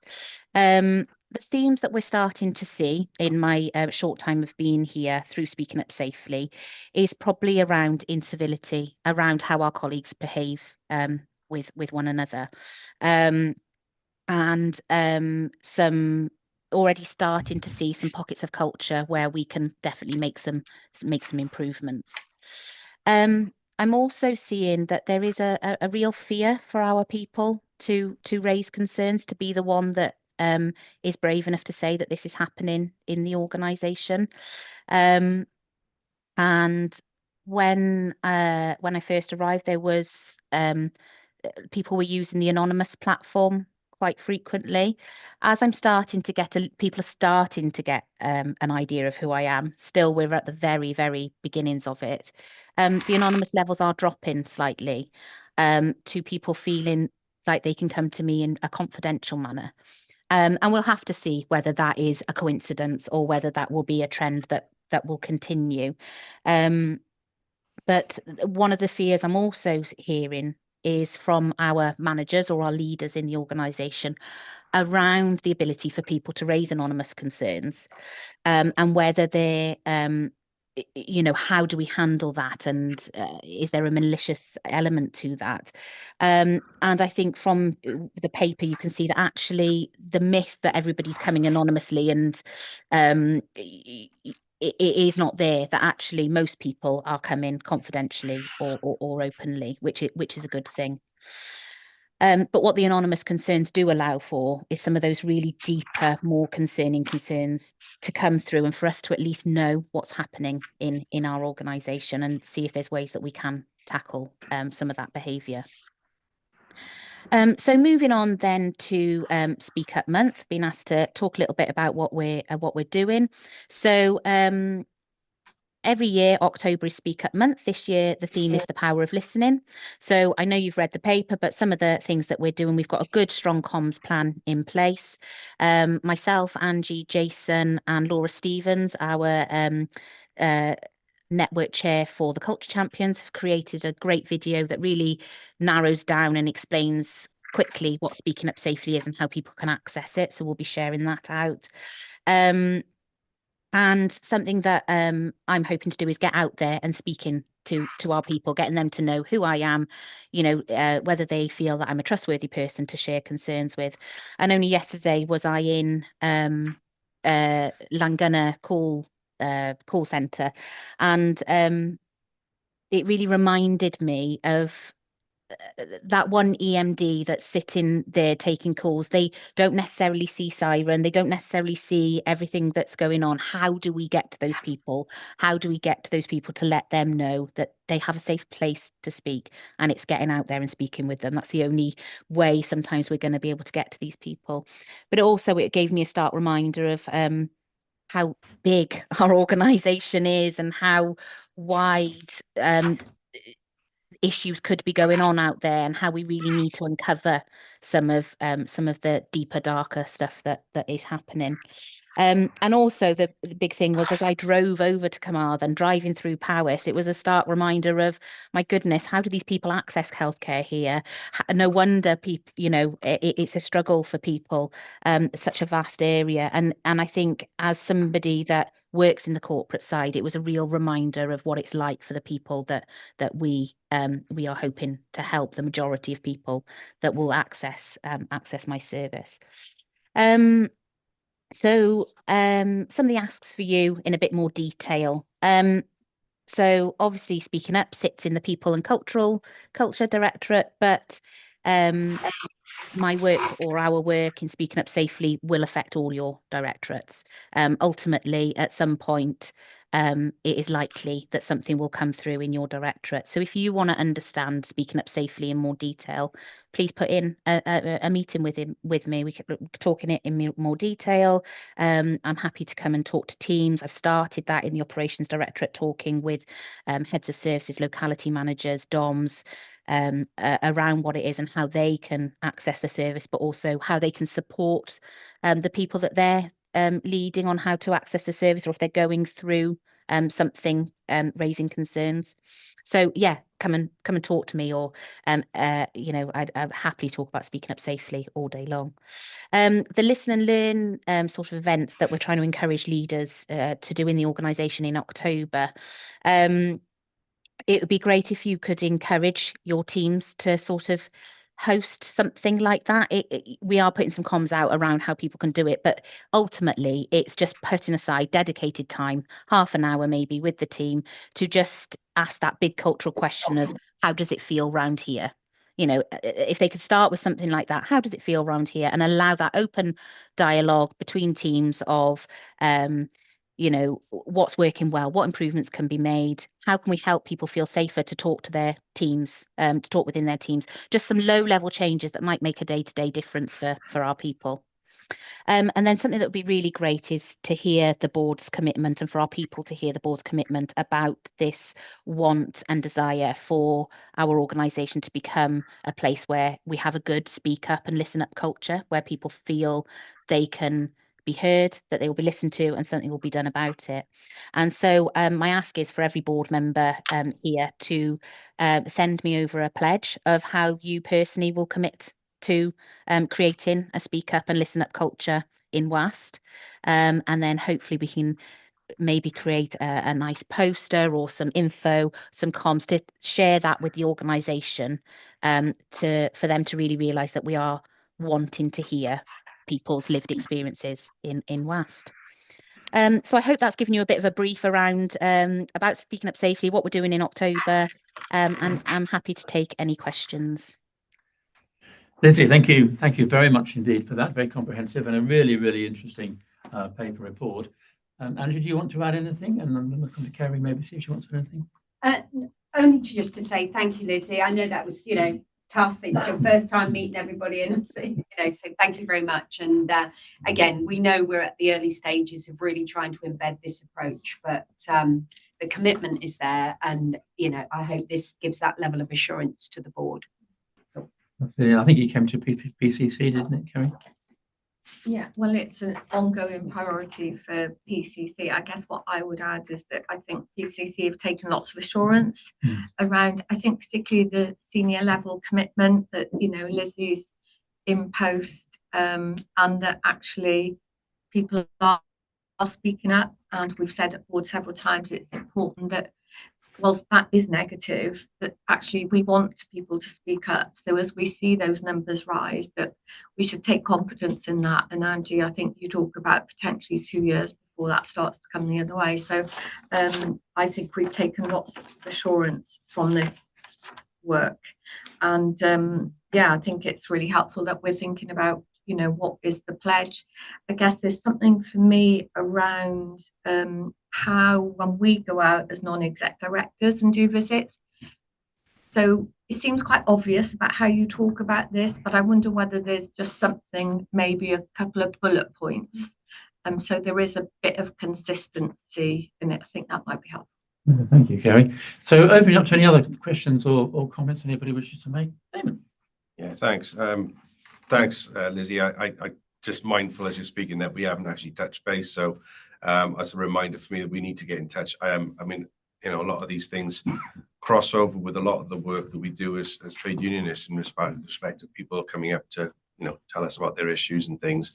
So I'd be really keen if we could, see if there's areas we can help each other in that arena. I for the record, it's a fantastic initiative by the trust. It is going to transform things. So I just want to put that on the record. Thank you.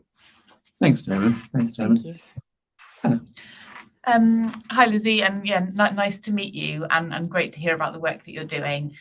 My question was just particularly as a non-exec director, would welcome any advice or kind of your experience. I know you said that you've done this role in other places around how as non-execs we can support this in a really positive way. I can imagine quite clearly how I do that if I was managing a team, but I'm struggling a little bit with how I might do that in my role while remaining obviously in the role that I'm supposed to hold. So whether it's something for now or something that we can pick up another time, it would be great if you could share some of your experience in that area. Yes, absolutely. Thank you, Hannah. So although so Freedom to Speak Up is in England, and they're sort of governed and trained by the National Guardian's Office, and recently they have put out a video for non-execs for that exact reason of non-execs not necessarily thinking, how can I help? They want to help, but what can we actually do? And so I can definitely share that video with you. I can find access to it, but also it'd be great to get together myself and the non-execs and talk about it in a bit more detail. What ideas can we have for how you guys can really help push forward this agenda as well? More than happy to do that. Great, thank you. Thanks, Hannah, because that was exactly going through my mind as well. So I was sitting here thinking, how can I as an individual support this? And I mean, clearly the board as a whole can be seen to represent full commitment behind this, and I'm sure I speak for everybody that we absolutely do. But on an individual basis, when you're kind of coming into limited contact on visits and so on, it's not quite so obvious what you might do. But that video will be really interesting. So please do find it and give us all access to that. Yeah, and just building on that, because Kerry and I have had the conversations, because the video is very English centric, it is, and there are perhaps some issues in terms of accessibility, I would say. So Lizzie is working behind the scenes on, can we develop something that is more bespoke, that would be more helpful? So again, I think that's going to be really useful. We're also looking at the policies around this, but I think Kerry's point about some sort of prompters, some ideas for questions, particularly when people are out and about, because it is that your ability to gain intelligence, but also just touch base with people is pivotal to us. And it's then how do we feed that back in? So we will take that away as an action, just to help with some prompts, because I think that would be really powerful. I think that Damon, did you okay? Okay. What's struck me, looking at that graph showing where the issues predominantly were sexual safety and then inappropriate behaviour and bullying. If you put the bullying and the inappropriate behaviour, it's a huge block, which really tells us something, I think, about what's perhaps going on. And the other thought I had as well from what Kerry was saying was in terms of we're likely to see an increasing number of these cases being reported. We hope we are anyway. I guess we can take some learning from the health and safety environment where there was some time ago a reluctance for people to report near misses. And then when you encourage workforces to feel safe to report near misses, accidents that never happened but could have happened as a result, people could learn. You suddenly find that when you create a safe place for people to give that kind of report, you see your near miss accident score beginning to increase month on month on month.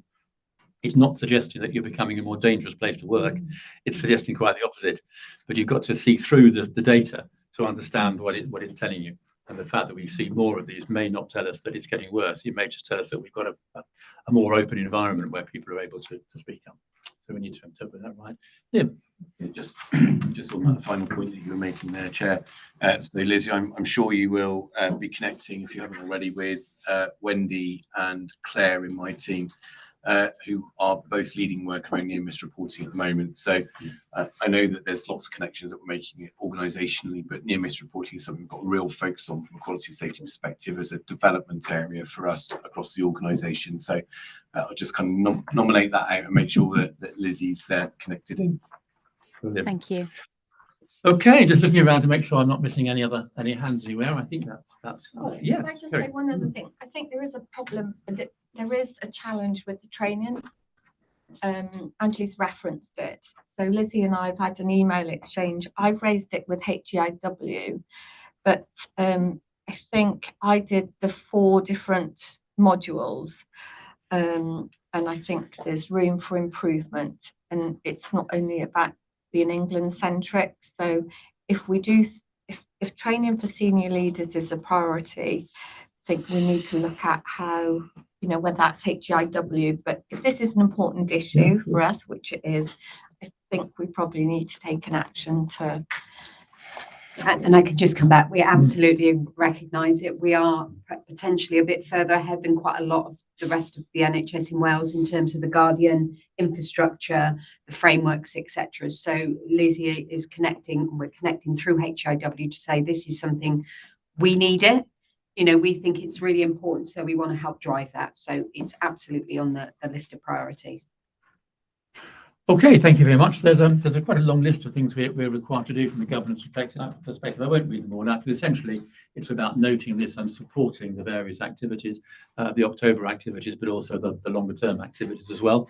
And your plea for us all to send you a pledge has been noted as well. So thank you, Lizzie. I'm sure we'll do that. I certainly will. So on that basis, we'll say thank you very much, Lizzie, for joining us. It's been great. Carry on doing what you're doing. It's really important. We absolutely support you. The board is fully behind all of this, as you well know. And in Angie's new role, slightly revised role, focusing on culture, I'm sure this is something, Angie, you're going to be really all over. And again, that's a real, I think, significant message, is a flag in the sand, isn't it? That says that from an exec level, we're creating an executive post, which is really focusing on culture. Yeah.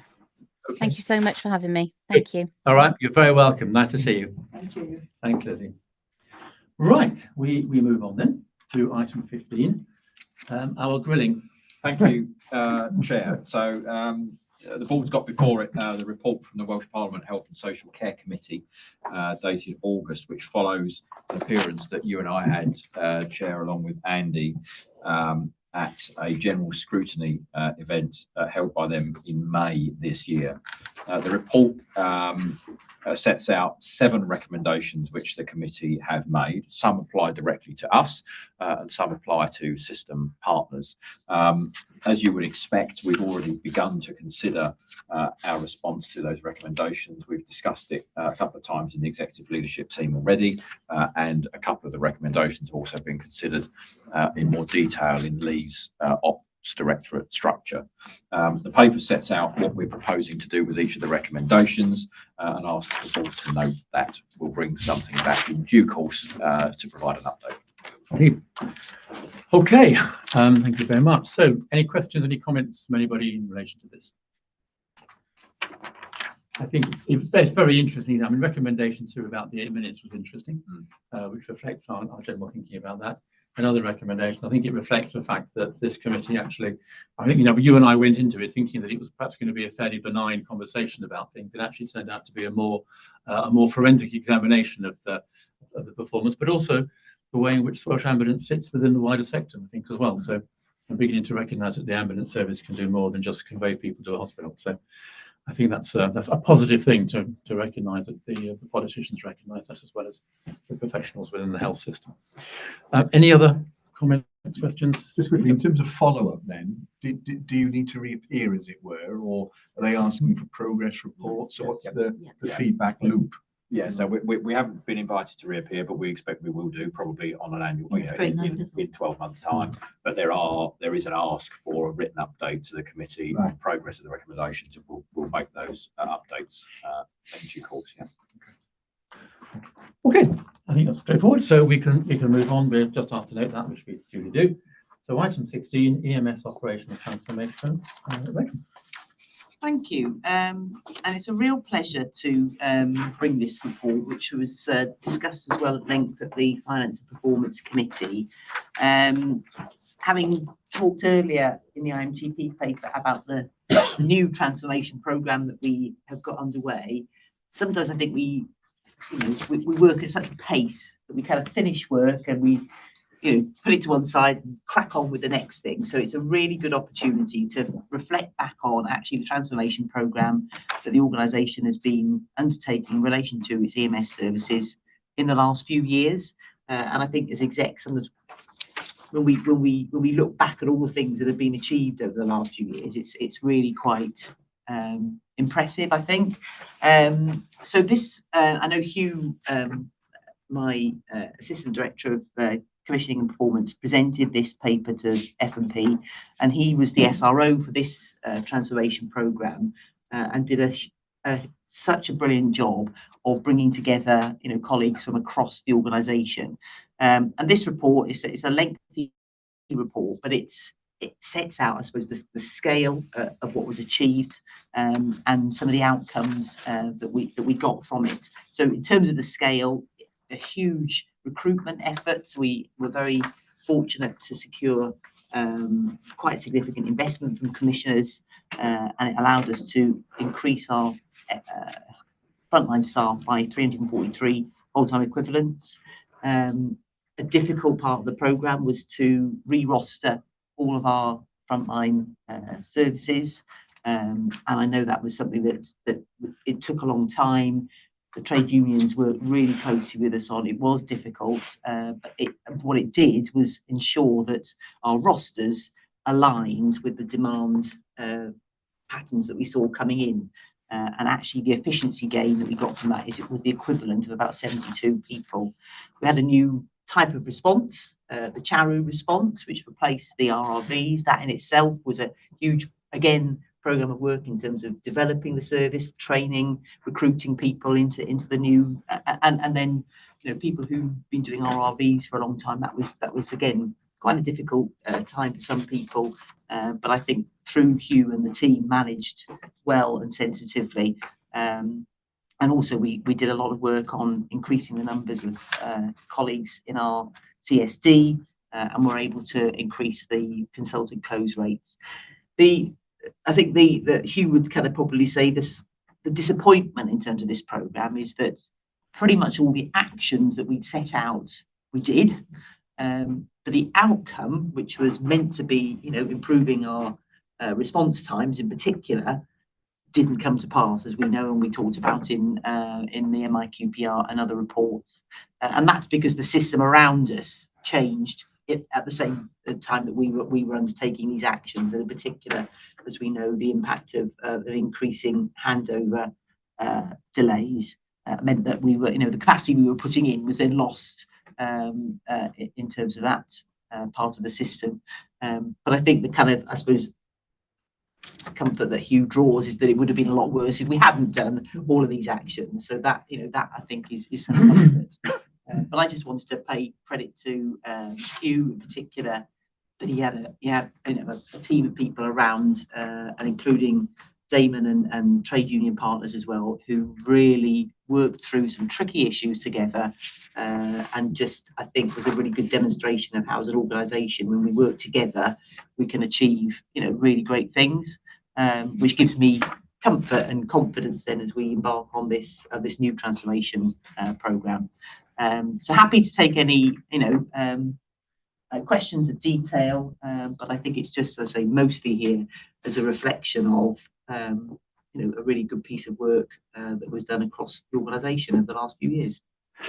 Good, thank you, Rachel. I think my immediate response would be, I don't think we should feel downhearted at all. I mean, I think that clearly you're reflecting the fact that some of the performance measures, such as 8-minute response times and AMBER response times and so on, haven't moved significantly, even though we've done all this transformation. But what we have seen is a massive increase in the demand for the service. The number of red calls, for example, per month has gone up dramatically from 2 or 3 years ago. The number of people calling in the ones, calling the nines has gone up dramatically. And it is inevitable, had you not done this transformation, there would have been probably a very dramatic reduction in the performance. So actually, I think that we should be taking huge comfort that actually we've been able to sustain, admittedly not particularly good response rates, but we have been able to retain those in the face of this increasing tsunami of demand for our services. And we would never have been able to do that had this work not been done. So it's difficult to quantify that. It's difficult to know what might have been. It's a kind of known unknown, isn't it? But I think we should celebrate, not to kind of be ashamed of the fact, but I think we should celebrate the fact that we've been able to hold response rates in the light of increasing handover delays, increasing customer demand, as it were, clinical demand. I agree. So anyway, open to questions. Peter. Yeah, thanks, Chair. I just want to echo Rachel's point. Hugh spoke at length last week at F&P, and I think his candour and his, transparency was there. And I think he probably did undersell his role and the team, because you said there's a tremendous amount of work that's been gone on there. And we were certainly content as an F&P, to recommend the programme be closed and that the deliverables have been done. And I absolutely agree with you, Chair. The outcomes may not have been there, but it's not for want of putting an awful lot of work. And going forward, of course, these issues are well known, so it's not as if we're dropping anything off, if you like, in terms of the continuity of what we're doing. So certainly as a committee, we're happy to recommend to the board that the programme be closed off and congratulate Rachel, Hugh and the team for the successful delivery of many of the activities.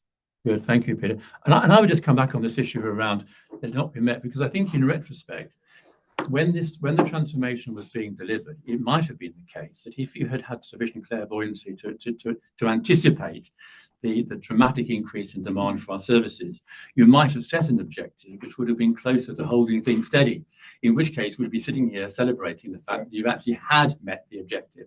As it turned out, of course, you were not to know that the increase in demand would be coming from all sides, in which case, we have the result that we have. The other comment I'd make, by the way, is generally is that I've seen elsewhere in other environments, it's very often the case in commercial environments where transformation programs, they get delivered, but then there's a second transformation and a third and a fourth, as in the normal course of events. And actually things never get closed off properly. And actually it's really nice to see this kind of thing properly being closed down and being sort of, because we are already in the middle of another transformation program, aren't we? So this has been overtaken kind of by events almost. So I think it's really good discipline, and it's really good to see that we're able to see a document which shows exactly what has been done before. And that kind of gives, I think it gives credibility And it also gives encouragement to the new transformation programs that we're embarking on now that shows that we can do it, because here's the evidence that we can take a complicated program which involves lots of moving parts and deliver a result at the end of it. Any other comments or questions from anybody around the table? We're asked to note it, I guess, so we duly do. Thank you very much. Good. Okay. Then we move on to governance report. Trish. Thanks, Chair. I'm just going to draw three things out of this. The first is the Chair's action. So we need to formally ratify the two decisions that were made by Chair's action. So the first was on the 7th of August, where the board approved business case and the associated contract award recommendation for discretionary capital expenditure for the new facility at Llangana. That went to the board because it was over the chief executive's delegated limit, and we agreed the contract award recommendation in the amount of 953,000. The second one was on the 27th of August. The board had previously approved damages and costs on the clinical negligence case. This was an additional approval for an additional quantum for costs that were approved by Chair's action. So board is asked to ratify those two decisions. The other point that I'd raise is that there has been a non-compliance with the standing orders that we picked up when we were preparing for the annual general meeting, which was our standing order says that the minutes of that AGM are approved in the next ordinary board meeting, which we missed out. So we'll make sure that that happens from here on in, but last year's minutes will be approved tomorrow. And then tomorrow's minutes will be approved in November, if that makes sense. But just to formally note that. And the last one is the biannual presentation, I guess, of the heat map of board visits. This is for the period 1st of March to the 8th of August. All board members have got access to the link. We'll recirculate that link, but it'll take you straight to the heat map. It's also available for all staff as well to be able to see, and you can manipulate dates, etc. as well. So you'll see that visits to stations or corporate buildings, because there's a few different categories, by the board is more than doubled in the same period to last year. And also we're showing more visits to Central and West rather than the main hubs. But the visits to EDs sort of are less favourable compared to the same period last year. The board has agreed that we would be, when we're setting agenda for board meetings going forward, we're going to look at alternative trust sites to hold our board meetings, and I guess the intention then is to be able to position members to coincide visits with those meetings as well.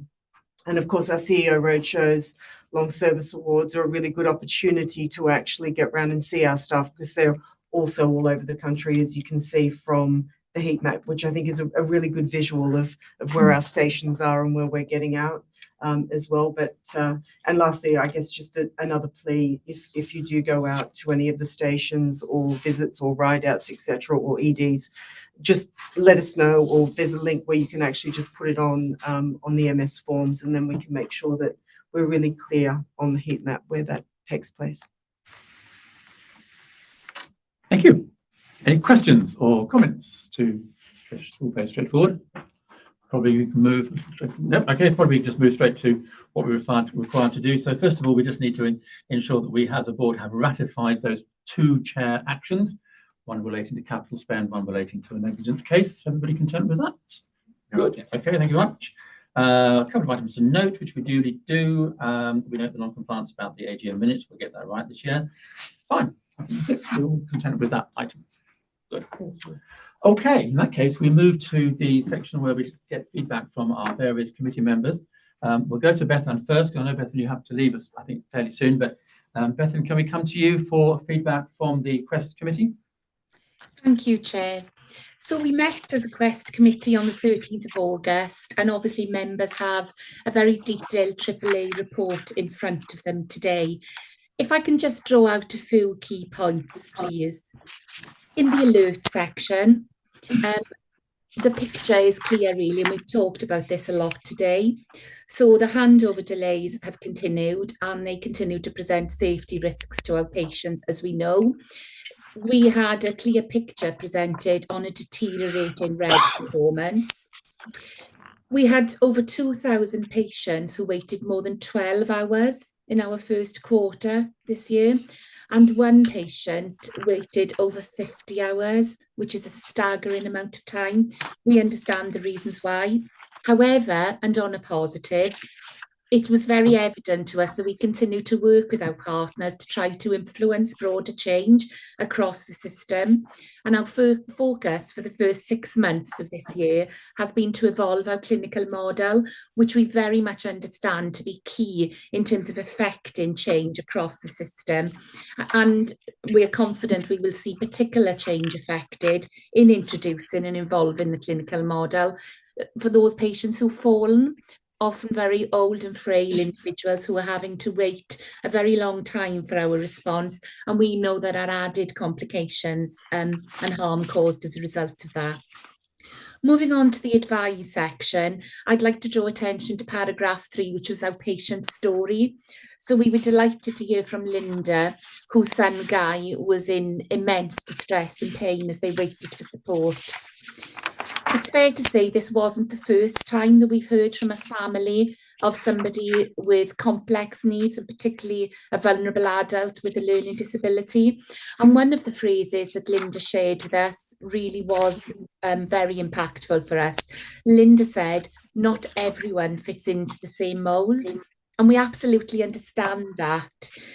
What was clear was that we are continuing to engage with a range of learning disability groups across Wales in order to improve our response model. But we also recognise the key change factor here would be our changing clinical model.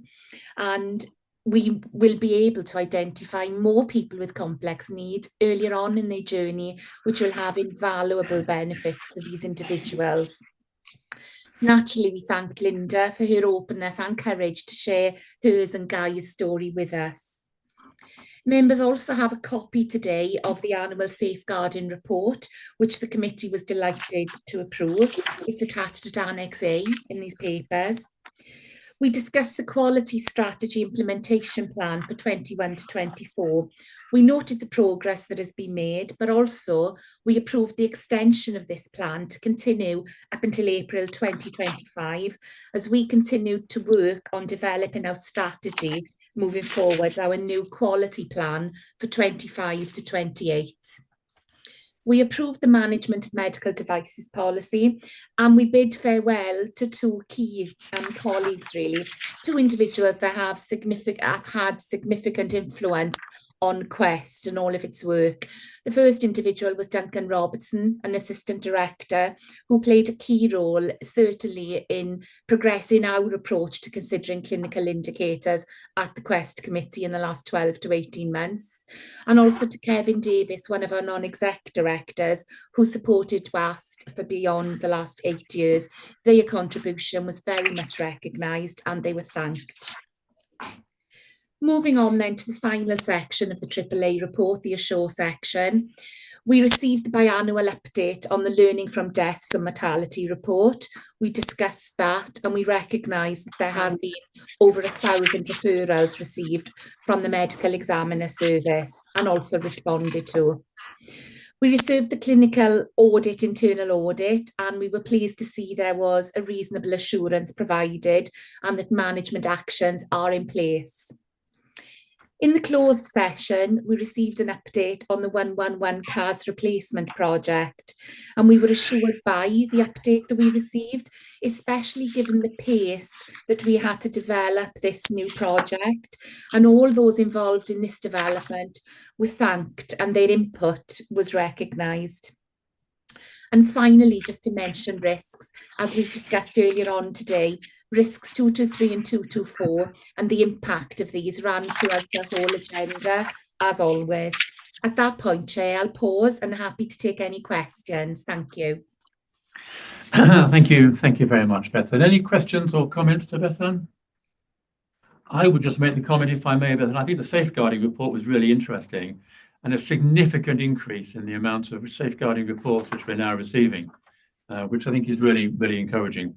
Yes, we discussed that volume and that increase, and we see that very much as a positive as individuals are becoming more confident and more aware of the key role they have to play really in protecting people across Wales. No, I think that's right. In another place where I work in that social housing sector, we have a big program of reinforcing the fact that even if somebody's going into a home to repair a tap, they have a responsibility to have eyes open when they go into somebody's houses. And you know, a lot of our crews are some of the only people who will perhaps be going into people's homes where they can alert where necessary to safeguarding concerns. Yeah. If I may, Chair, and Beth, and just in terms of the report, if I could just put a single bit of praise out to Fiona. So for me, Fiona McLean in our PECI team has been working incredibly hard with the UK Resuscitation Council and other colleagues in Wales. And there's a link in the AAA that takes you to a form now which enables members of the public who have undertaken CPR under our instruction and under our support in the community to them therefore report their experience and also to receive feedback and support if appropriate from us and from the UK Resus Council. So I think we talk about patient stories, we talk about staff and volunteer experiences. This is a really good example where all of those things have come together, and we've now got a Welsh resource which is going to be made available across the UK to support people dealing with really tricky situations. Thank you, Liam. Any other questions or comments? So thank you very much, Stella. And just in terms of governance, just to remind people that you were looking, as you said in your paper, quite closely at those two harm risks, the 224 and I think the other number, but 223 and 224. And again, it's good just to reflect the fact that the Quest is looking at those risks, particularly in terms of we're revising slightly our processes for the avoidance of harm consideration at board level. Reinforces the fact that this is looked at very closely in committee levels, not only yours, other committees as well, but there's a reference to the fact that your committee was looking at those risks and others, of course. So thank you very much, Bethan. I think the next one, Kerry, is probably yours, is the charity feedback on the charity committee. Okay, just a few updates. So really delighted that we've now appointed a head of charity. So this is part of our journey in terms of the strategic direction of the charity. So David is starting in the next few weeks, I believe. 7th of October. 7th of October. And I know Estelle is looking at a clear set of objectives. So then David will be looking at progressing the fundraising role because that's part of that whole timeline in the next 6 months. Estelle is leading some work on a new visual identity for the charity. And there are more opportunities for us through the NHS Charities Together grants that we're looking at. We had Jill Clement came to committee to talk to us about her experience of bidding. So she secured £11,000 for 6 Zen rooms in different locations.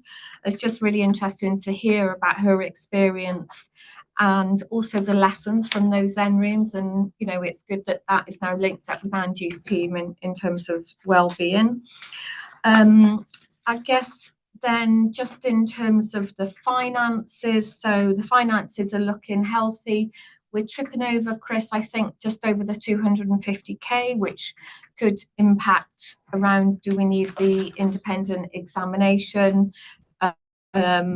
But I think at the moment we're still okay with the independent examination. There's 2 thresholds, and we're still under the one, which doesn't allow us to trip over the other one. So we've confirmed with Audit Wales that we'll be able to do an independent examination rather than a full audit of the 23-24 charity accounts, which will come back through the cycle of governance next month. Yeah, which is assuring.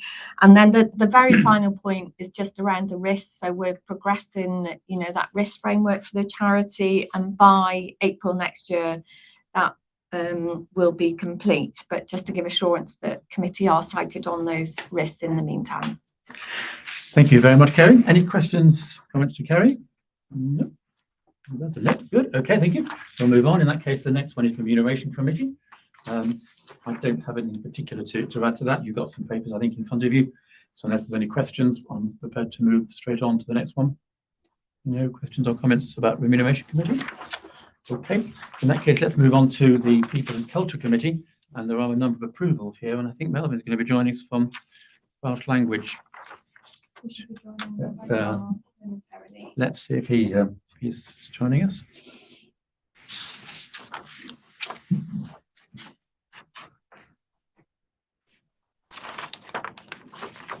We also have the AAA there from Kerry. Do you want me to Yes, quickly go please through do, please do. the AAA? Yeah, that'd be a good idea. We've already touched on a number of items that we've that we're updating in here. So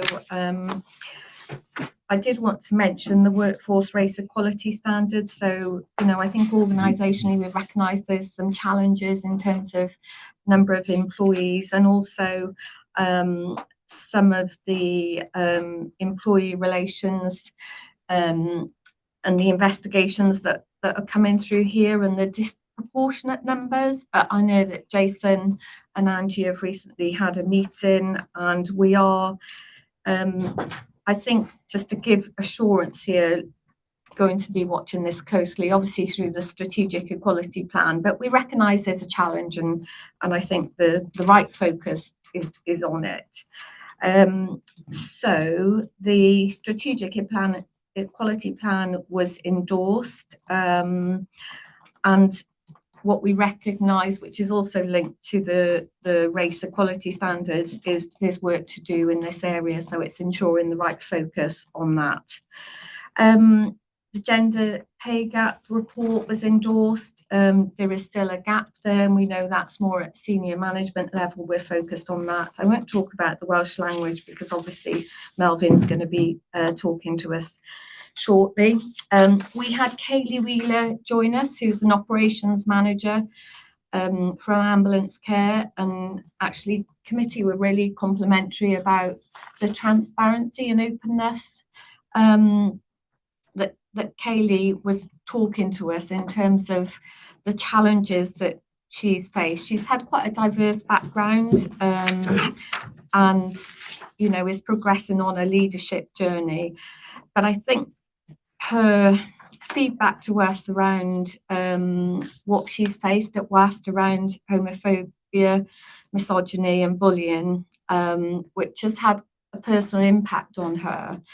But actually, the positive element of that is how she feels she's been listened to, and now she's very much part of the Voices network and working with Angie on the team on leading some of the work. So she's really committed to amplifying the quieter voices in the organisation. So whilst there was some negative and quite hard to hear feedback from Kaylee, I think also there was lots of positive progress that that Kaylee was reporting to us, and I think testament to her resilience and leadership, and she's really committed to being on that journey with us. So committee welcomed that. We approved the health and safety report. We did touch again on the 2024 NHS staff survey. So we know, we've talked about it before, that there are some challenges around the NHS staff survey in terms of timings and in terms of those engaged, but committee took assurance that we were focused on that. We had a partnership and engagement report from Estelle and talked about how we measured the more strategic engagement moving forward related to committee. Just have to call out Angie on being named as one of the top 30 most influential HR practitioners in the UK. So committee commended Angie on that achievement. It's a fantastic achievement. And committee recognised the significant amount of learning and development taking place at all levels across the trust. And I think we've talked about quite a lot of that context already today. Committee received an update on the recruitment. So we've got Carl Neeshaw joining us the 1st of November. And that Angie will then continue in the role of Director of People and Culture until that time. And then Angie will move to Director of Culture after that.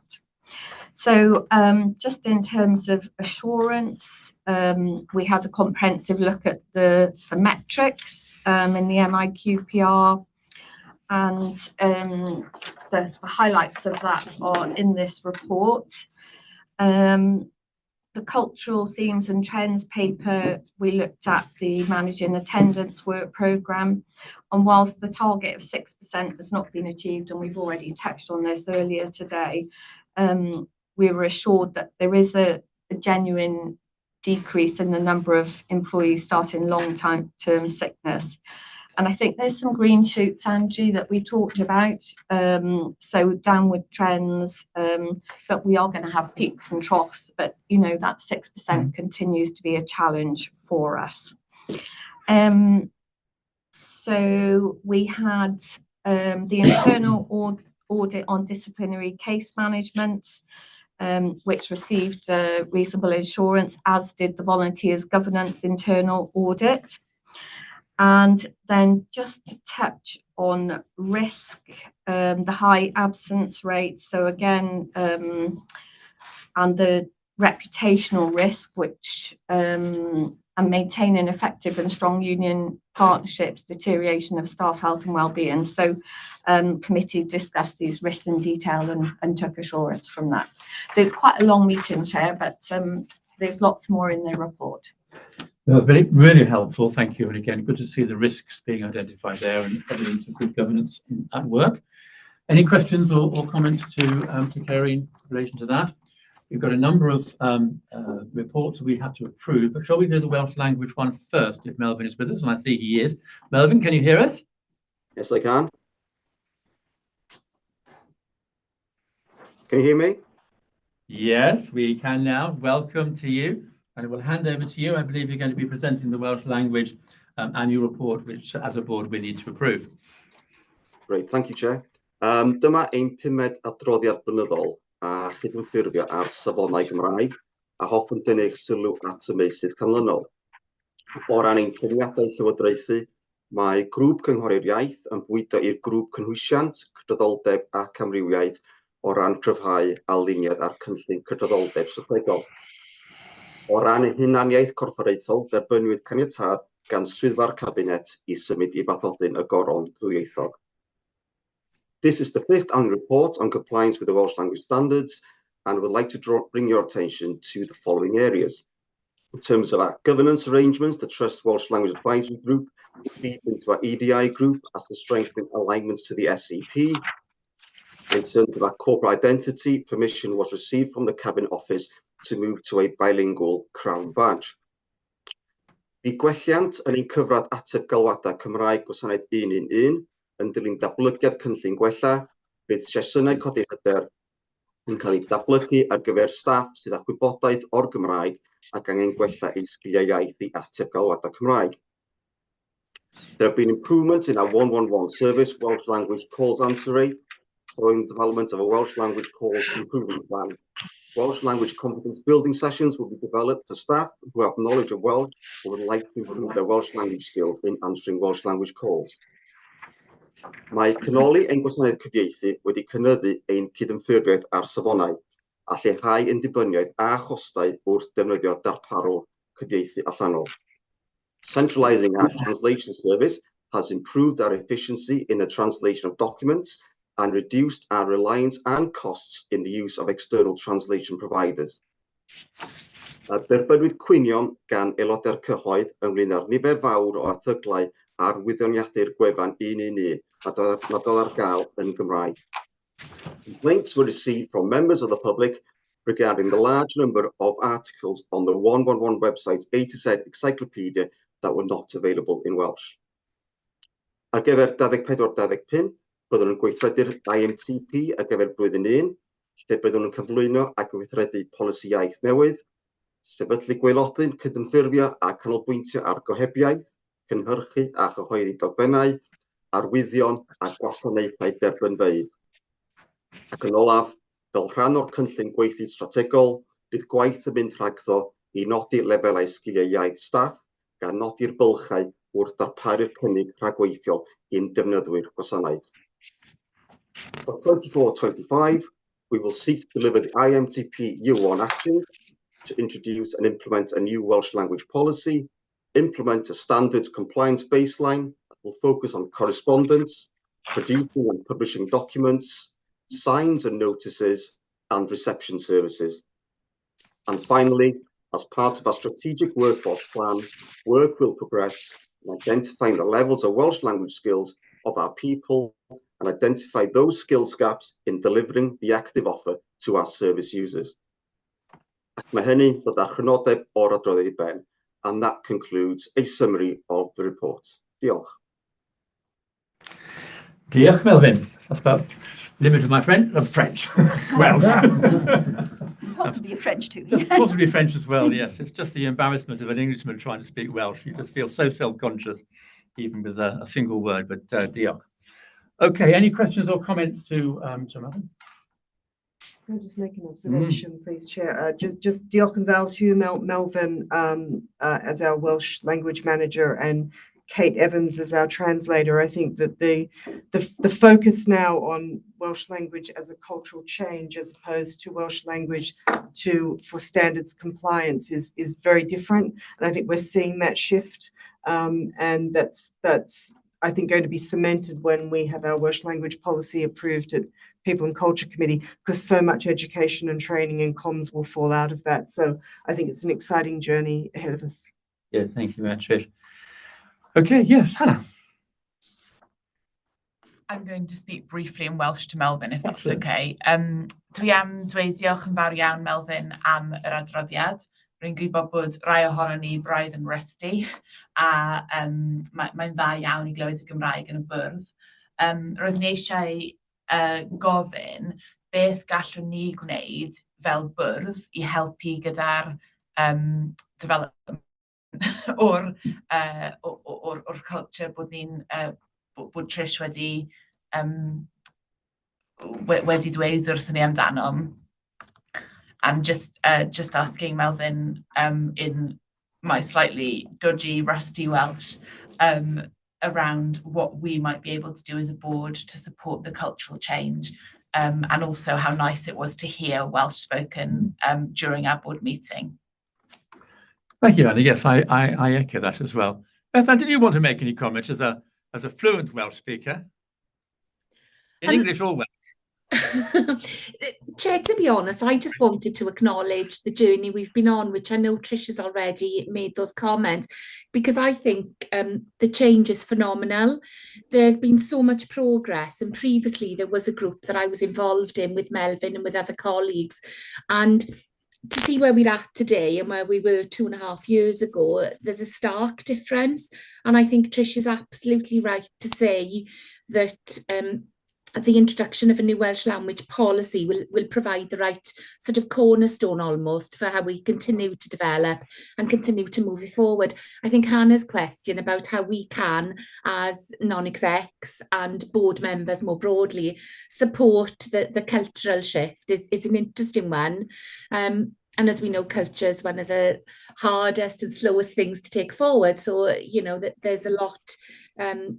It's not easy, I guess, is what I would say. But I would want to just go on record to thank Melvyn, because he's been unrelenting in his focus and his determination, really, to take us forward in the areas that we move in.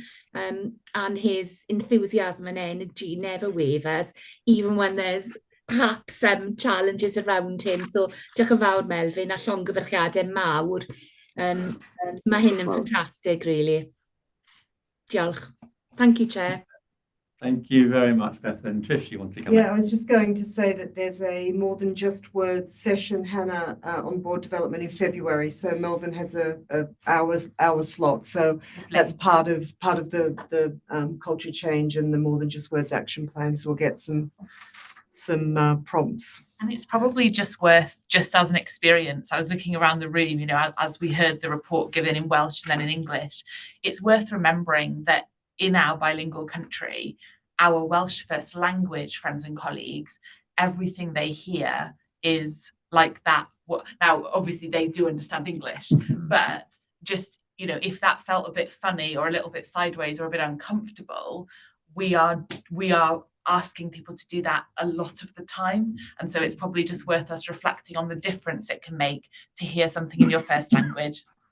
It's a really interesting comment, actually, Hannah. Yeah, yeah, useful thought. Useful thought. Okay, I think that's fine. The task before us is to approve the Welsh Language Annual Report, checking that we're all happy to do that.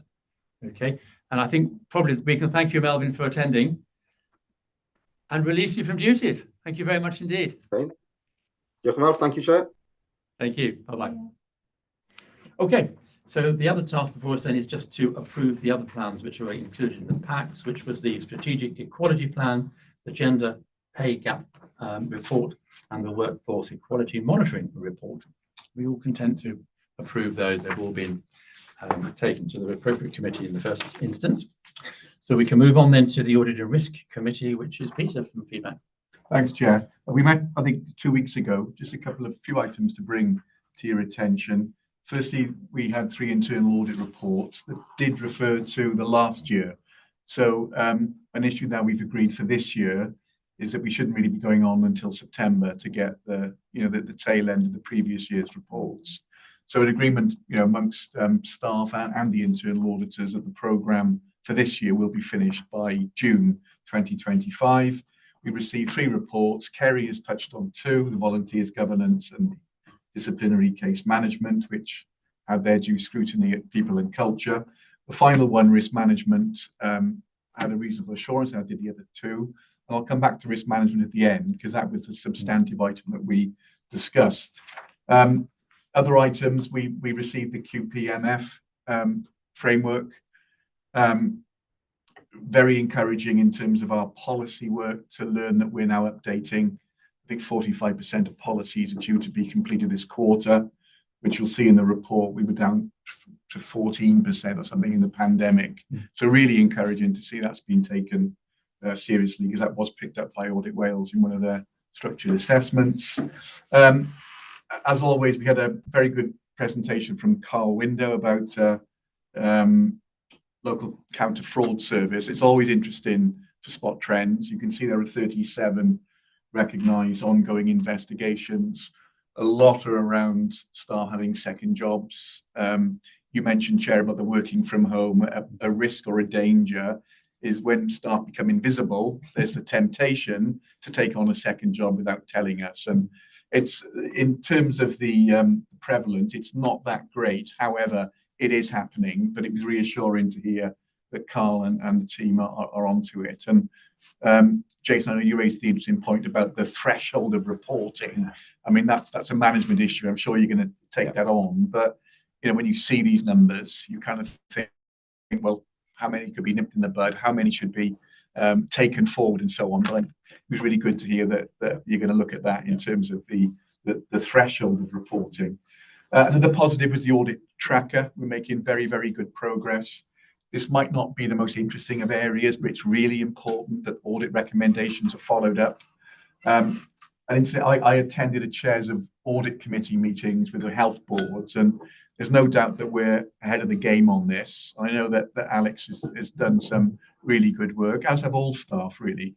It's been taken seriously, and clearly some of the, it's a challenge elsewhere in the health board. So to see this being taken seriously, there are a few that are on their 3rd date, that there will be, but we did, I think, apply the correct scrutiny and assurance over the reasons for the extension requests and so on. And I'll finish off by talking of risk management. We gave a fair bit of the agenda to Trish and Julie, who gave a really good presentation on the journey of our risk transformation programme. We've already alluded to it earlier on in the agenda, but 4 key themes. 1, developing the strategic BAF, and to really align these strategic objectives to our strategic risks is a fantastic development. Secondly, risk appetite, which we as a board, I think, are going to hear a lot more about. I think it's really important that we assess that. And I think, Trish, come February, we'll have a dedicated session at board to really look at what does it mean for us, and let's set the proper parameters for risk appetite. The 3rd leg was the repositioning of 223 and 224, which we talked about. And then 4.3, grateful for Johnny's support in terms of the digital support, because those platforms are going to be really, really important. The current system, I think it's fair to say, does not meet our purposes. So it's essential with Johnny's help that we build an appropriate digital platform. Without that, it's difficult to move the programme on. So we were really, really pleased with that presentation. We are on a journey, and board will hear more about that in particular, the risk appetite in February. I'll finish there, Chair. Happy to Lovely. take any questions. Okay, yeah, thank you very much, Peter. Risk appetite is always an interesting topic, isn't it? That I understand it's a sort of the evolution from earlier risk management models. Okay, any other questions, comments to Peter? No? Excellent, thank you very much. So we move on then to finance and performance, which is Peter again. I'll take it for the one and only time, because in future, Jay, don't count on Jay it. will be chairing it. So this is my one chance to talk about it. We met last week. In very good meeting, covered an awful lot of areas, a lot of which we've already covered today. There is one area to alert to the board, which you can see in the AAA report, and that relates to some of the missing KPIs. And I think, Rachel, you've already covered the reasons for that earlier on. But I know that is something, the 111, the advanced, the APPs and other quality indicators. It's not that that they've been forgotten about, but I think, correct me if I'm wrong, but they're in progress. They're being assessed, and they will be produced next time around. Or in due course. Some of them may take a bit longer than others, but yeah. That was the only alert. I mean, other areas, like I said, that we've covered today, the MIQPR, the IMTP, and the EMS were considered, and we did a fair bit of scrutiny. Areas to pull out. We had a really good presentation from Lee on the Charu, and I think we see a nod around the table. For those of us who don't come from this background, it was really enlightening to hear that explained, the really good work that's going on there. So thanks to Lee for that. Thanks also to Johnny for the metrics. The digital metrics is one area that needs to be developed. We know that. So it was really good to hear your plans, Johnny, and how we'll do that in the future. And then finally, looking at Chris's area, we had quite a lot about decarbonisation, estates maintenance, and waste management, that they don't often take the pride of place in reporting. But I think what I took assurance from is, in terms of our estate, we're doing an awful lot of good work. Firstly, in terms of reducing the backlog maintenance, and it was really encouraging to hear that none of our estate, correct me if I'm wrong, are in the significant or the top two categories that really need attention, which I think is... There's a small element that we significantly improved in those areas and seen significant reductions in the level of backlog maintenance in those areas, which basically evidences that we're targeting the investment that we're able to make in the right places. Yeah, I think that was the assurance we've got. Similarly, our waste management and our decarb, I know we had a limited assurance audit, which was largely around the lack of availability of funding to do the things.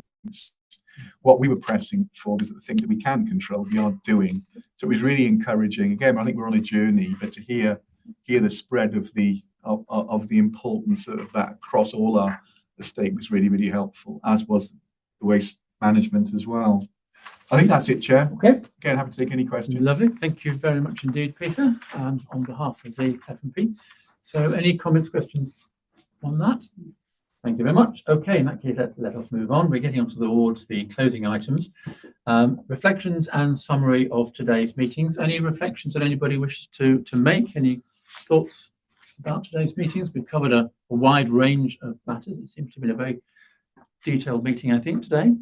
Can I just make one reflection on some of the AAAs? So particularly the people and culture and finance and performance ones, and Quest actually were quite long, and they are a summary report. But I think it was important that the areas that we spend a lot of time on in those meetings that don't necessarily come here are important to draw out with a bit more particularity, so that those people around this table that aren't in those meetings actually get that level of assurance that we are looking under the hood of those things that might not necessarily come in. So sometimes they will be larger and a bit more akin to minutes, I guess, but I think it just shows how much we were getting through in those meetings. No, I agree. I completely agree with that. And I think that the reference to the risks is also good for governance purposes as well, to demonstrate that there is that very clear audit trail, that these various committees are looking at the risks in detail, and it identifies which risks sit within which committees, which is a very good governance process. Liam.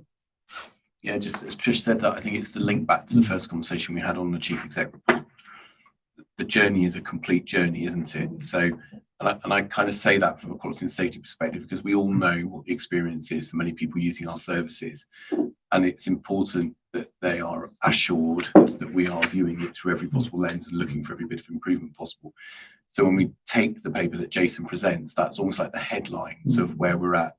And underneath that, underneath the bonnet, is the work that Rachel's leading on, which is the MIQPR, which is pulling all of this into one place, which is a complex and dense document, no matter how hard we try, for people to access. And then the AAA, I would think we all work with our respective NEDs to make sure it feels alive, it comes to life in there. So I would just take us back to that first conversation and the journey that this completes. Okay, thank you. No, I agree. Okay, in that case, we move on. We don't have any other business I'm aware of other than to just make reference to the fact that this is Kevin's, or would have been Kevin's last board meeting had he been here. We can't therefore thank him again. We have already thanked him, of course, but we can't thank him in person today. But I think the minute should record the fact that we do owe Kevin a significant debt of gratitude for the length of service. It's gone well beyond the 8 years, as everybody knows, because of various extensions that were granted because of our sort of hiccups in terms of recruitment, the length of time it took us to recruit his successor as vice chair, and then subsequently other non-exec positions. So we in his absence give that recognition of grateful thanks to Kevin for the service which he has given us over, I think, what, 9 years, probably more than 9 years, nine and a half years. So it's a long time, and we miss him. Okay, date of next meeting will be the 29th of November. So all that remains is that we just need to resolve now to exclude the press and members of the public so that we can reconvene after a lunch break in a closed session for the small number of items that need to be dealt with in a confidential manner. So we'll close the meeting there, and we are planning to reconvene at 1:10. I wonder whether we might make it 1 o'clock. So if everyone's happy, we'll reconvene at 1 o'clock for the closed session, giving us just over half an hour for a lunch break. Thank you, everybody. Thank you very much.